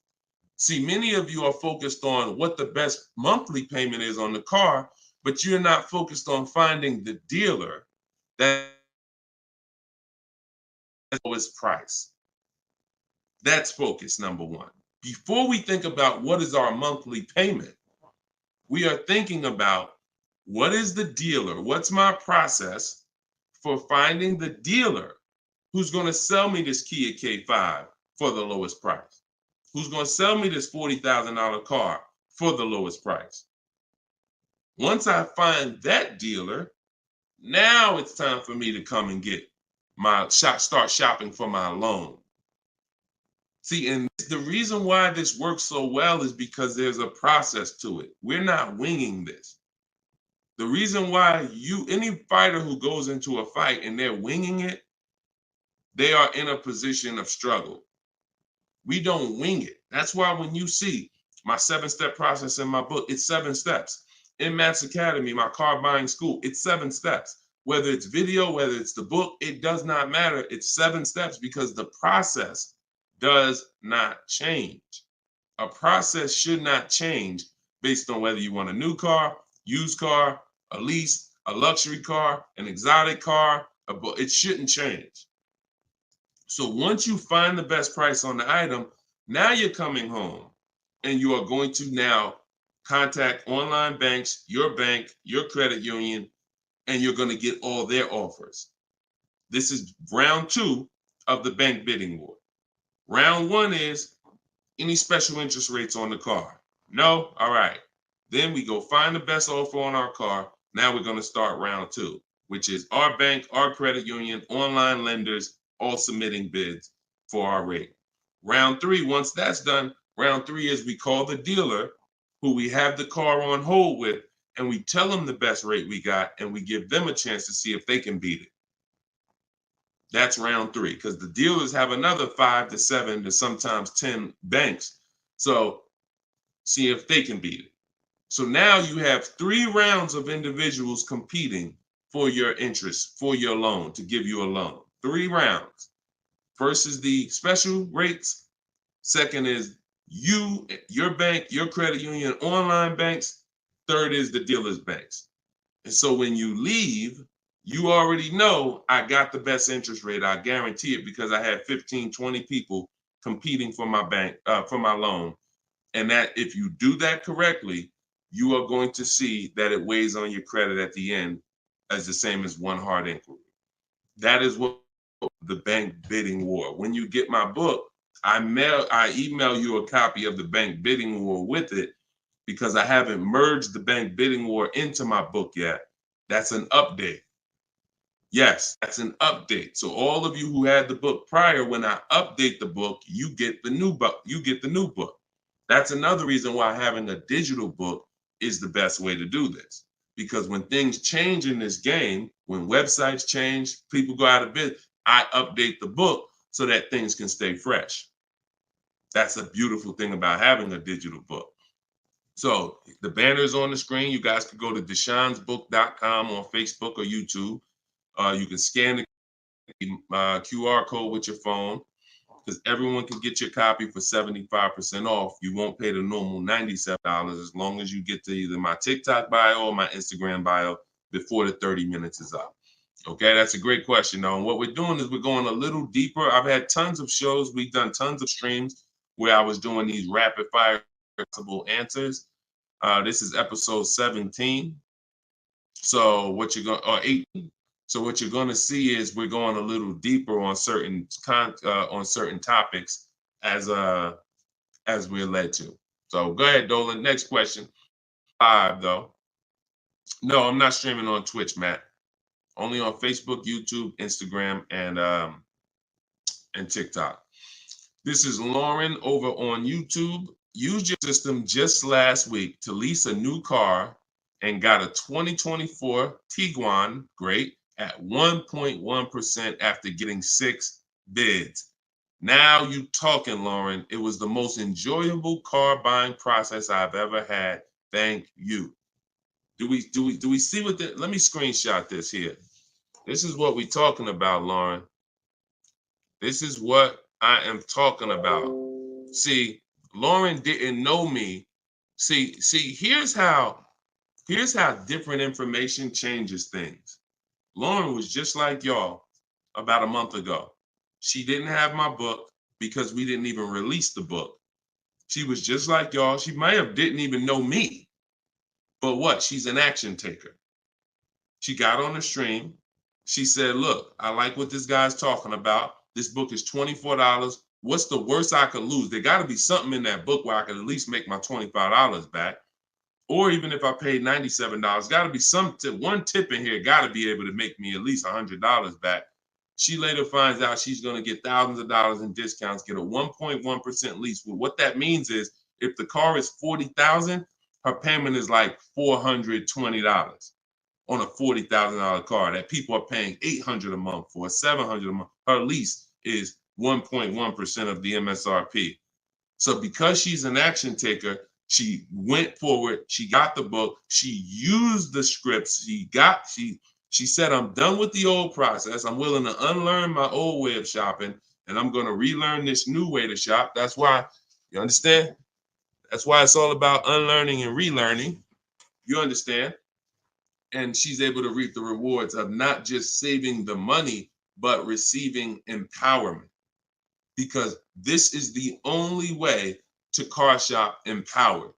You could go negotiate. Not only are you not going to get the money off that we're getting, because if you're negotiating with an 80% dealer, there's no way for you to get these prices. So if you're in a dealer, yeah, they'll take off money for you, but their price was so high to begin with that when they take off the money, you're still higher. An 80% dealer is the overpriced dealers. You can't negotiate them down to the best price. So even if you did that, you still wouldn't have the empowerment of letting the business come to you. See, you're empowered when you're sitting at home and the business is coming to you. You're in control. And the only way to do that is with bids. So congratulations, Lauren. Enjoy your new Volkswagen. Beautiful vehicle. And I'm so glad to hear that you trusted the process and you have reaped the rewards. Congratulations. God bless you. All right, Dolan, go ahead. Throw the next one up. We are live, y'all. This is our Thursday, May 9th, 12 p.m. live stream. So if you don't see the banner over my head, we are live. You can ask your questions. We'll try to get them in the show. Wanda Lopez Smith on TikTok. Leasing companies not allowing third-party buyouts. Yeah, I explained that. If we have a third-party restriction, we're going to sell it to a local dealer. But we still get bids. We still need to get bids from the online car buyers to know if we have equity. If we have equity and we have a third-party restriction, we're going to sell it to a used car. Like if I had a BMW and there's a third-party restriction, I'm selling my BMW to a BMW dealer. I have a whole script in my book for how we do this. We talk to used car managers, and I'm going to have a used car manager buy it. See, some of you bought your car because you saw the third-party restrictions and you bought it and resold it. I don't like doing that because when you buy it and resell it, you have taxes, you have fees that you're going to pay. When you sell to a local dealership, sometimes they don't pay the taxes and there's no fees. So buying and reselling, you're eating up like probably $3,000 or $4,000 of any equity you would have. So yeah, we've been getting out of the, we've had a process for third-party restrictions since they started them in 2021. We've had a process for how we were going to sell our cars and get our equity, even with third-party restrictions. So that's never stopped us. Never stopped us. Good, great question. People like the live view have no clue how valuable his information is. Appreciate you, Belle. Thank you so much. Only people that know how valuable the information is people who use it. People who watch, there's a saying, you can't be a hearer of the word. You want to be a doer. A doer. A lot of people hear. A lot of people hear because we want our ears tickled. But it's the doing that leads to the savings. And in our case, what we're asking you to do is easy. It's just your programming and your fear of a process. See, it's an unknown hell. I mean, an unknown heaven is what we have over here. But you have a known hell. Sometimes what you know is so comfortable, even though it's hell, but it's, you know it. You're comfortable with it. You're comfortable with the discomfort of car shopping. So this is what, Deshone, everything you're saying, that sounds hard. Sitting at home and doing these copy and paste things and having this, that sounds hard. That's just your fear. That's your programming talking to you. That's not reality. Because in reality, you see people like Lauren who just came on, And you see, this is the easiest way she's ever bought a car in her life. This is the most money she's ever saved in her life. Look, you got people like, look, Matt, happy to share. I've officially graduated. Huge thank you to Deshone, building such a great system, answering all my questions along the way. Lease details. You got a $56,000 Hyundai Palisade calligraphy, 1.28% lease. Highest quote was $1,167 a month. He got his for $719. The highest quote he got from an 80% dealer was $1,167 a month. He got his for $719. Sitting at home, getting bids. So for those of you who want to know, like, I do have a car buying school. It's called Maps Academy. You want to know more about it? We have a comment in there. You can attend my free masterclass. I don't let anybody in my school who has not gone to my masterclass. Everything you're doing raw and buying, selling, and leasing cars. So there's a comment in there for the comment section, and we have a link in my bio for you as well, who, if you think, you know what, I want to see about his online buying school. I don't care, because the system that Matt says, Deshone, thank you, Deshone, for building such a great system. The system is the same. So, but you have to be an action taker. And because the system is simple, and it's in video form, and it's in book form, and it's in my free live video, my free streams, you just get it where you could get it. But there's no excuse for sitting at home car shopping the old way anymore when this information is available and it exists and it's 3 years old. This isn't new. We have hundreds of people. You're not oh, let me take a chance and see if this will work. That ship has sailed long time ago. Long time ago, that ship has sailed. But the action takers are going to win, not just the hearers. People listen, oh yeah, this sounds good. Of course it sounds good. But you won't reap the results until you become an action taker on the information. Okay, so those of you who want the book, it's in my TikTok bio, it's in my Instagram bio. You'll have access to these strategies for the rest of your life. All right, Dolan, shoot the next question up. We got some great questions coming in today. This is our Thursday, May 9th live show. So we are live right now. It's our 12 p.m. stream. Melanie from TikTok, what do you recommend for a young adult that is first-time car buyer that has no credit? I would recommend you save up. You get something that we call a smart car. That's not one of those little cars that you heard. It stands for saving money at the right time. I got a car that's my point A to point B car because I work from home. I got a car. It was literally $4,000. I got it from a grandfather over in South Orange. He was 98 years old, and he still drove until he couldn't drive anymore. Car had 72,000 miles on it, and I got it for $3,750.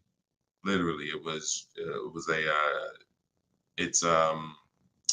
I got it a year ago, so that was it was an 08 Pontiac G6, 70,000 miles. And that's something that I drive from point A to point B whenever I want to do my run. Because again, I work from home. Most times we take the truck, but if my wife's out, I'll take the car. But I didn't need to spend $10,000, $15,000, $20,000 on a car that I'm driving twice a week. So what I would tell you for you is, if you need transportation, you want to get it reliably, save up some money, get yourself a private party sale on Facebook, pick it up for a couple grand, but you have to be diligent. You want to find it from an owner. You want to find it from an owner who's not driving too much, who maybe they got a second or third car in the family, and that you don't want to deal with these dealers on Facebook Marketplace perpetrating as owners. The owners know the history of the car. They've had it for the last 8-10 years. You want somebody that can tell you, yeah, my little son, this is where Jeremy took the car one day. He was driving to the grocery store. He backed into a car over there right here. You want a person who knows that, not a dealer who just picked up the car and now they're trying to sell it to you for $2, $3, $4 grand. So that's what I would be doing. I would be getting me a very reliable, inexpensive car that I can actually get to work with, make more money. And then once I make money, I will be choosing whether I'm buying or leasing based on if I'm going to keep the car for 8 more years. Whenever you get into spending real money on cars, over 12, 15 grand, this is when you start wanting to ask yourself, am I going to keep this car 8 years or not?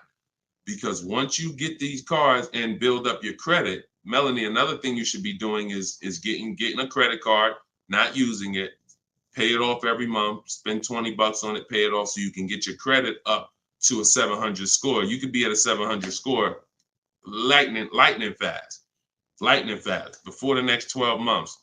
So now what you want is you want a car to drive, get you to where you're going, but then you want to be building your credit now. So now when you're like, okay, I got a job, I'm making money, I want to get me a different car. Am I going to buy it or lease it? And if you're not keeping it 8 years, you want to go for the lease so that you could drive a brand new car for pennies on the dollar, as long as you keep following what we're teaching and getting great lease deals. But if you're keeping the car for 8 or more years, then you would go and you would buy a car, not lease it. But in order to do that, you want to set yourself up and get yourself up to a 700 credit score. So you should follow somebody like Shonda Martin. She's on all the platforms. Shonda Martin, this young lady is a guru when it comes to credit. She does a lot of live streams, a lot of Q&As, just like me. But yeah, you got a great path. But don't go out there and do what a lot of people do and finance a car, no credit, your first car, you're gonna go buy it. Now you're getting a $20,000 car, you're gonna probably pay, $500 a month for it. And now that car is gonna be a long-term thing because it's just too expensive. And you just don't follow the traditional route is what I would tell you. All right, I'm glad. It's my daughter. She has a full-time job and now searching for a car. Okay, perfect, Melanie. I think that's a great plan.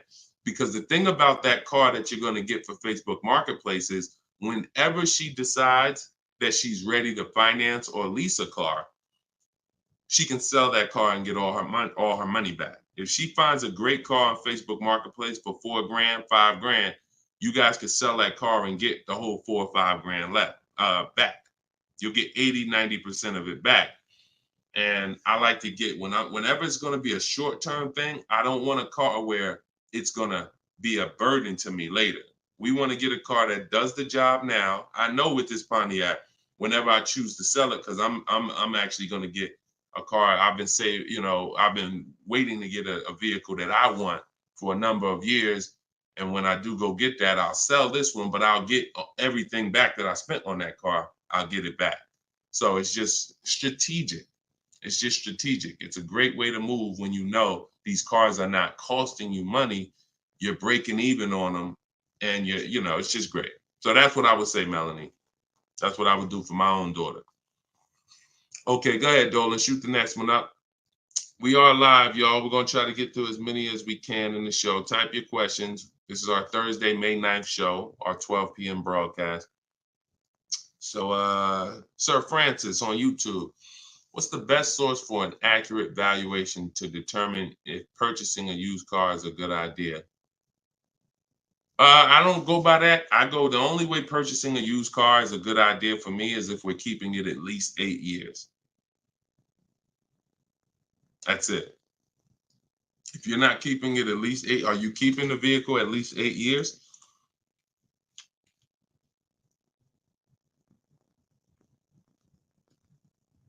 Let's see if we give him some time to answer. Are you keeping the vehicle for at least 8 years, Sir Francis?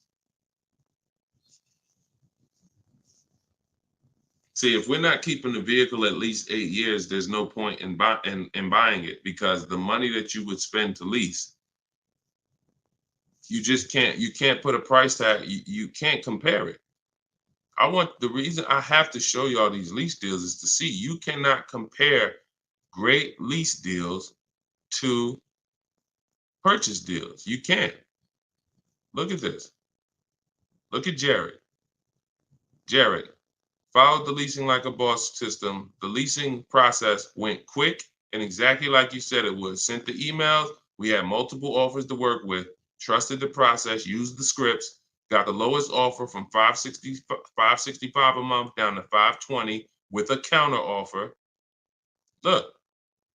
That's probably a $40,000 vehicle. I don't have it up in front of me because I cut the rest of his post off. But look, 1.28, $56,000 vehicle. Even if you were buying a used version of this. So let's just I want to show you this.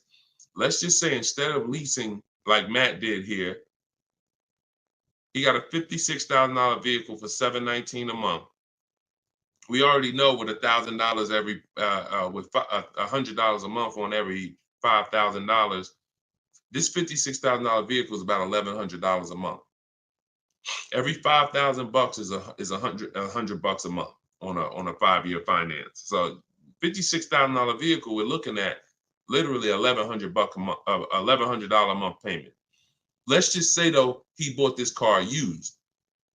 He didn't understand leasing. He found a used one. So instead of 56, let's say he gets one for, you know, let's call it instead of 56, he gets 26 grand off. Let's say he gets it for, hold on, let me do percentages. I don't know why I can't do math right now in my head. Let's say he gets it for 38. Let's use something that's really conservative and good. He gets it for 38. So a $56,000 Hyundai Palisade, he finds an incredible deal on a pre-owned one. He gets it for 38. Once his taxes go in, he's at 40.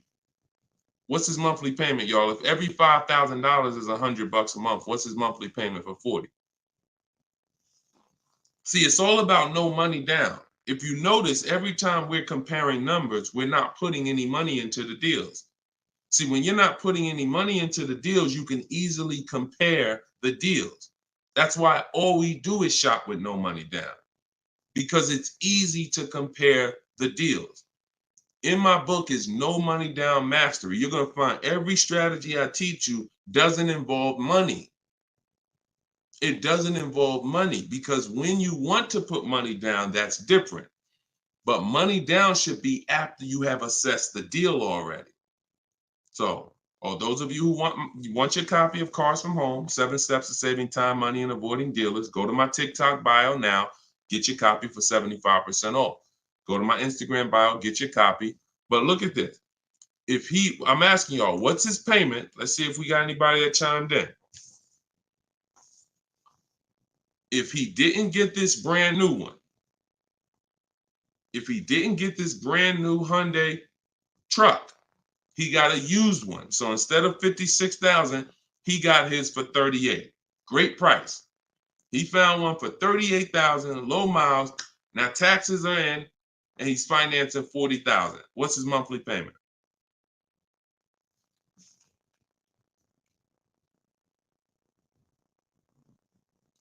Anybody do the math? Every 5,000 bucks. Well, I'm gonna tell y'all now. Okay, y'all taking a little long. It's 800 a month. Thank you, Derek. Thank you, Derek, on Facebook. 800 a month. So let's look at that. Matt drove off $719 a month, no money out of pocket. Brand new 2024, never been driven, new car smell, fresh out the plastic, $719 a month. Same person who bought that car because they didn't understand leasing, they're paying $1,100 a month. Now there happens to be another one just like it, but it's a 4-year-old one, and it's $38,000, and someone else gets that, and they're paying $800 a month. Do you see how much money those who don't teach you about leasing have cost you? Do you see how much money listening to those who don't understand leasing has cost you? Big money. So I'm either driving a used car and I'm paying more than the guy who got the brand new one. Or I'm driving a brand new one just like him and I'm paying $400, $500, $600 more than what he's paying because I bought the car. Now, when do the people who buy win? When do they win? 8 years down the road. 8 years down the road. See, because when you buy your car and you pay it off, see, the person who leases is not worried about depreciation. That's the car going down in value like this. The person who leases is not worried about depreciation. They've already beat it because their lease payment is so low. Their lease payment is so low, they're paying less than what the car's normal depreciation would be. So they beat it with a great lease deal. Now, the people who own the car they're not going to beat it because they own it. So any depreciation is coming against their actual car. If they could have sold the car today for 30, next year it's only worth 25, they lost $5,000. If you were going to sell your car today for 20 and then a tree branch falls on it, is it worth 20 tomorrow? Even when you fix it, run it through your insurance. Hey, I'm coming to get my 20. No, a tree branch fell on the vehicle. It's worth probably 18 now. This is depreciation. So the only way you're going to avoid that is through long-term ownership, because eventually, like I talked about earlier in the stream, you get to the point where your car is only losing a little bit of value each year. Only to this year it's worth 10, next year it's worth 95. In another year it's worth 9,000. That doesn't happen until you have kept the car 9, 10, 11 years.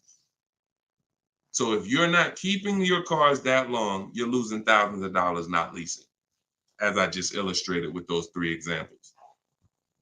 Okay? So this doesn't change. I don't care whether it's Lamborghinis. I don't care whether it's Rolls Royces. The principles do not change. Derek on Facebook. If a manufacturer is offering a very low IR through their direct financing for well-qualified buyers, is there something I should look for on my credit report to know whether I should apply and let them run my credit versus using the pre-qualified offer I have from my credit union? Yeah, most people are going to qualify for the special rates. If you have fair credit, good credit,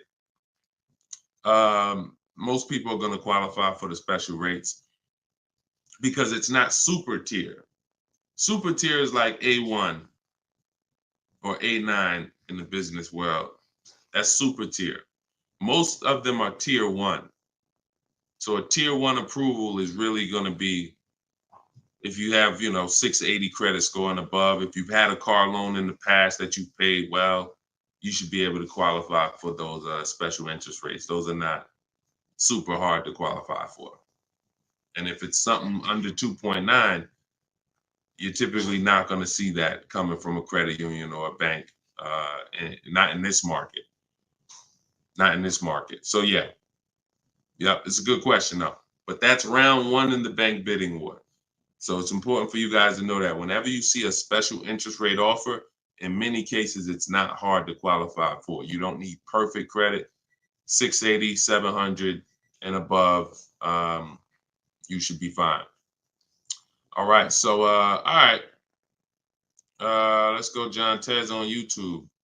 I'm interested in getting a 23 Charger Scat Pack, trading a 2022 Camry. This is a disaster. This is a disaster. Dealer wants 56 for the car, but it's been on the lot for 220 days. What do you think I could get them to lower it to? Well, I'm going to just tell you honestly, why are you trading in a 2022 vehicle? First of all, if you paid cash for that car, you wouldn't be trading it in, because once you see what it's worth and what you're getting in 2 years, you've had the car for less than 2 years. See, there's something, here's what we're not getting. The reason why I hold this up is for y'all to see that you cannot trade in cars this fast and have it be and have it. And I want y'all to know we are 100% live right now. We are 100% live right now. You're not watching a replay. This is a live show. So we're going to dialogue on this for a quick second. You should not, if I show this so y'all can understand, the value of your car is dropping like this the first year, 2 years, 3 years. You think that you could buy a car here for $35,000, turn around, trade it a year later, and it's only worth now $27,000, and you're just going to flip and take that $7,000 loss in depreciation. You are going to absolutely lose your shirt. And the only way that you actually don't realize how much you're losing is because they hide it in your monthly payment, because you're a payment shopper. Just get me to this payment. I don't care about the numbers and all of that. I don't care about how much money I'm losing on each car. Just work my monthly payment to something that I could afford. And that is financial disaster. because there is no way, if you were coming and you were writing a check for this, if you came in and you bought that 2022 Camry and they said, okay, it's going to be 35 grand, you know, whatever, and you wrote a check for it, and then you came back a year later and you said, all right, well, what y'all going to give me for my 22 Camry? And they said, all right, well, we can only give you 25 for it. And you said, wait, I just paid 35 for it last year. You ain't giving me no 25 for it. You would never take that. But payment buyers take those deals all the time, because what they do is they give you the same 25, but when they finance it and stretch the loan out, they're like, see, and your new monthly payment is only $50 more than your old car. And you like, man, this sounds like a good deal. It's a horrible deal. It's not even a deal. It's a horrible offer, but you're not trained to see it. So whenever I see somebody who's switching from cars that are less than 2 years old to a brand new car, you're not talking about leasing it. So you're still in the mindset of, oh, I could buy cars, switch them, buy cars, switch them, buy cars, switch them. You absolutely are losing thousands of dollars on every single car you buy. So if I wanted to do what you were doing, replace my 2022 Camry with a Charger Scat Pack, and first you're buying another pre-owned one too. You're buying another pre-owned one.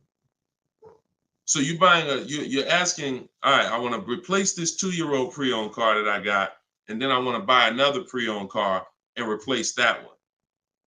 But you're not looking at the fact that the 1-year-old Scat Pack you're trying to find is so rare. When you find it, you're most likely going to overpay for it, because who has 1-year-old Scat Packs? Who has 1-year-old Dodge Charger Scat Packs? How would that vehicle even end up on a dealer's lot? You only get the cars on dealers' lots one of two ways. The dealer has to buy them from auction, or buy them from one of their customers, or at the end of a lease, the person returns the car. So people are not usually trading in a 1-year-old car. So if it has been on the dealer's lot, maybe it's because it's a leftover model. And if it's a leftover model, you don't have anything to compare it to see how much you should be saving. So what I would be doing is, before I buy a 1-year-old Scat Pack, I would see what's the market on a brand new one. This is so important. This is so important, because this is financial intelligence. Look at this. If I would have walked in, this is Sean. Sean got an F-150 Lightning $73,000 vehicle. He ended up saving $20,000 on the vehicle. Brand new one. Same thing with Kimberly. She got a Maserati. You can see here, what does it say? Total savings, $20,700. 2023 Maserati Greco. $86,000 vehicle. They took off $20,700. That's the new one. So what happens if she would have bought a used one, 1 year old, and she saved 20 grand? She might have thought that was a great deal. Man, I got a 1-year-old Maserati. They took off 20 grand for me. Not if she didn't know that on a brand new one, she could have got 20 grand off. So whenever you're buying a car that new, you need to know what the brand new market is to know, all right, if I can save 10 grand off a brand new one, then how much should I save off the 1-year-old? I should save a lot more than that. See, and you have a lot of things that you moving in a way that I would tell you need a system, because it's hard for me to explain to you everything you are doing and a way you're approaching this, how you're going to overpay by thousands and thousands of dollars. You haven't talked about leasing versus buying. You're not talking about shopping for cars in a way where you can actually see multiple offers. You're talking about buying a 1-year-old pre-owned car without looking at what the market is. How do I know a good deal on a 1-year-old one? There's not enough vehicles out there for you to know a good deal on a 1-year-old, which means the only way I'm going to know a good deal on a 1-year-old one is I need to know what a good deal is on a new one. And if a good deal on a new one saves me 15 grand, then that means on a 1-year-old one, I need to save like 20 to 25.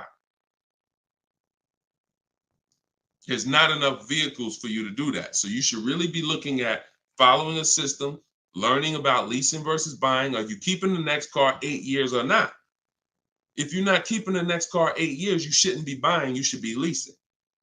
Because I don't care what you get the price for on the Scat Pack, you are gonna overspend compared to someone who goes and leases their Scat Pack and gets a great deal on it.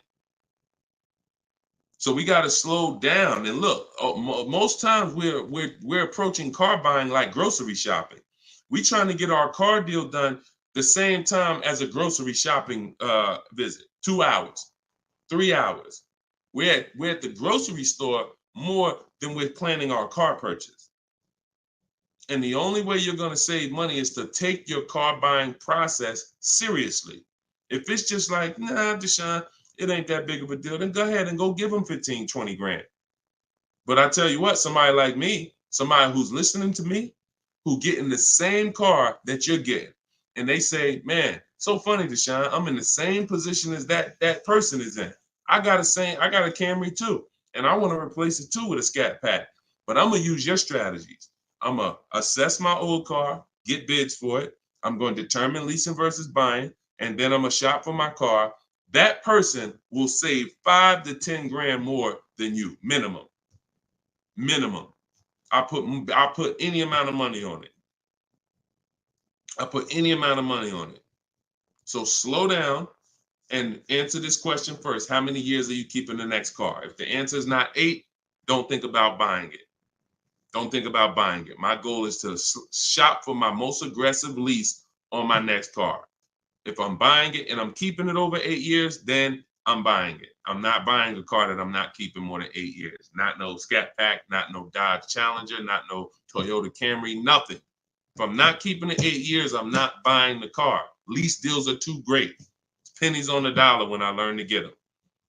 So everything I'm teaching y'all is out of my new book, Cars from Home. It's a digital book. It's called 7 Steps to Saving Time, Money, and Avoiding Dealerships. You can get your copy for 75% off in my TikTok bio. The price of the book is $97. That is the price. But you can get it for $24 if you get to my TikTok bio before the 30-minute timer expires. If you get to my Instagram bio before the 30-minute timer expires. We have a link in the comment section on YouTube and Facebook. You can go to deshonsbook.com, or you can scan this QR code with your phone and you can get your copy for 75% off. So use it. Make sure you send me your success stories. Continue to send me your success stories so we can bring them onto the show. That is a step-by-step system. There's nothing left to chance. You cannot leave anything to chance when it comes to car buying. Everything that we teach is for a reason. So let's continue to move. You know we will be back soon for another stream. And catch us later. We're usually live 7 and 12 p.m. So if you're around at 7 p.m., just again, if you don't see the banner above us, that means we're actually live. So jump on and we'll get to it. Everybody else who got your book, enjoy. For those of you who want to attend my free masterclass, Everything You're Doing Wrong, Buying, Selling, and Leasing Cars, you can also go to the comments or to my TikTok and Instagram bio. But you're going to need about an hour. And that's a straight hour of me in my board. And we have a comment for you right here in the Facebook and in the YouTube section. That's me showing you scenarios, going over 23 mistakes that most of you are making that you need to stop making if you're truly going to get below market deals. Okay, so other than that, y'all, get the information. I don't care how you get it. Get in where you fit in. Use it. Keep unlearning. And let's keep saving this money. All right, God bless y'all. See y'all on the next one.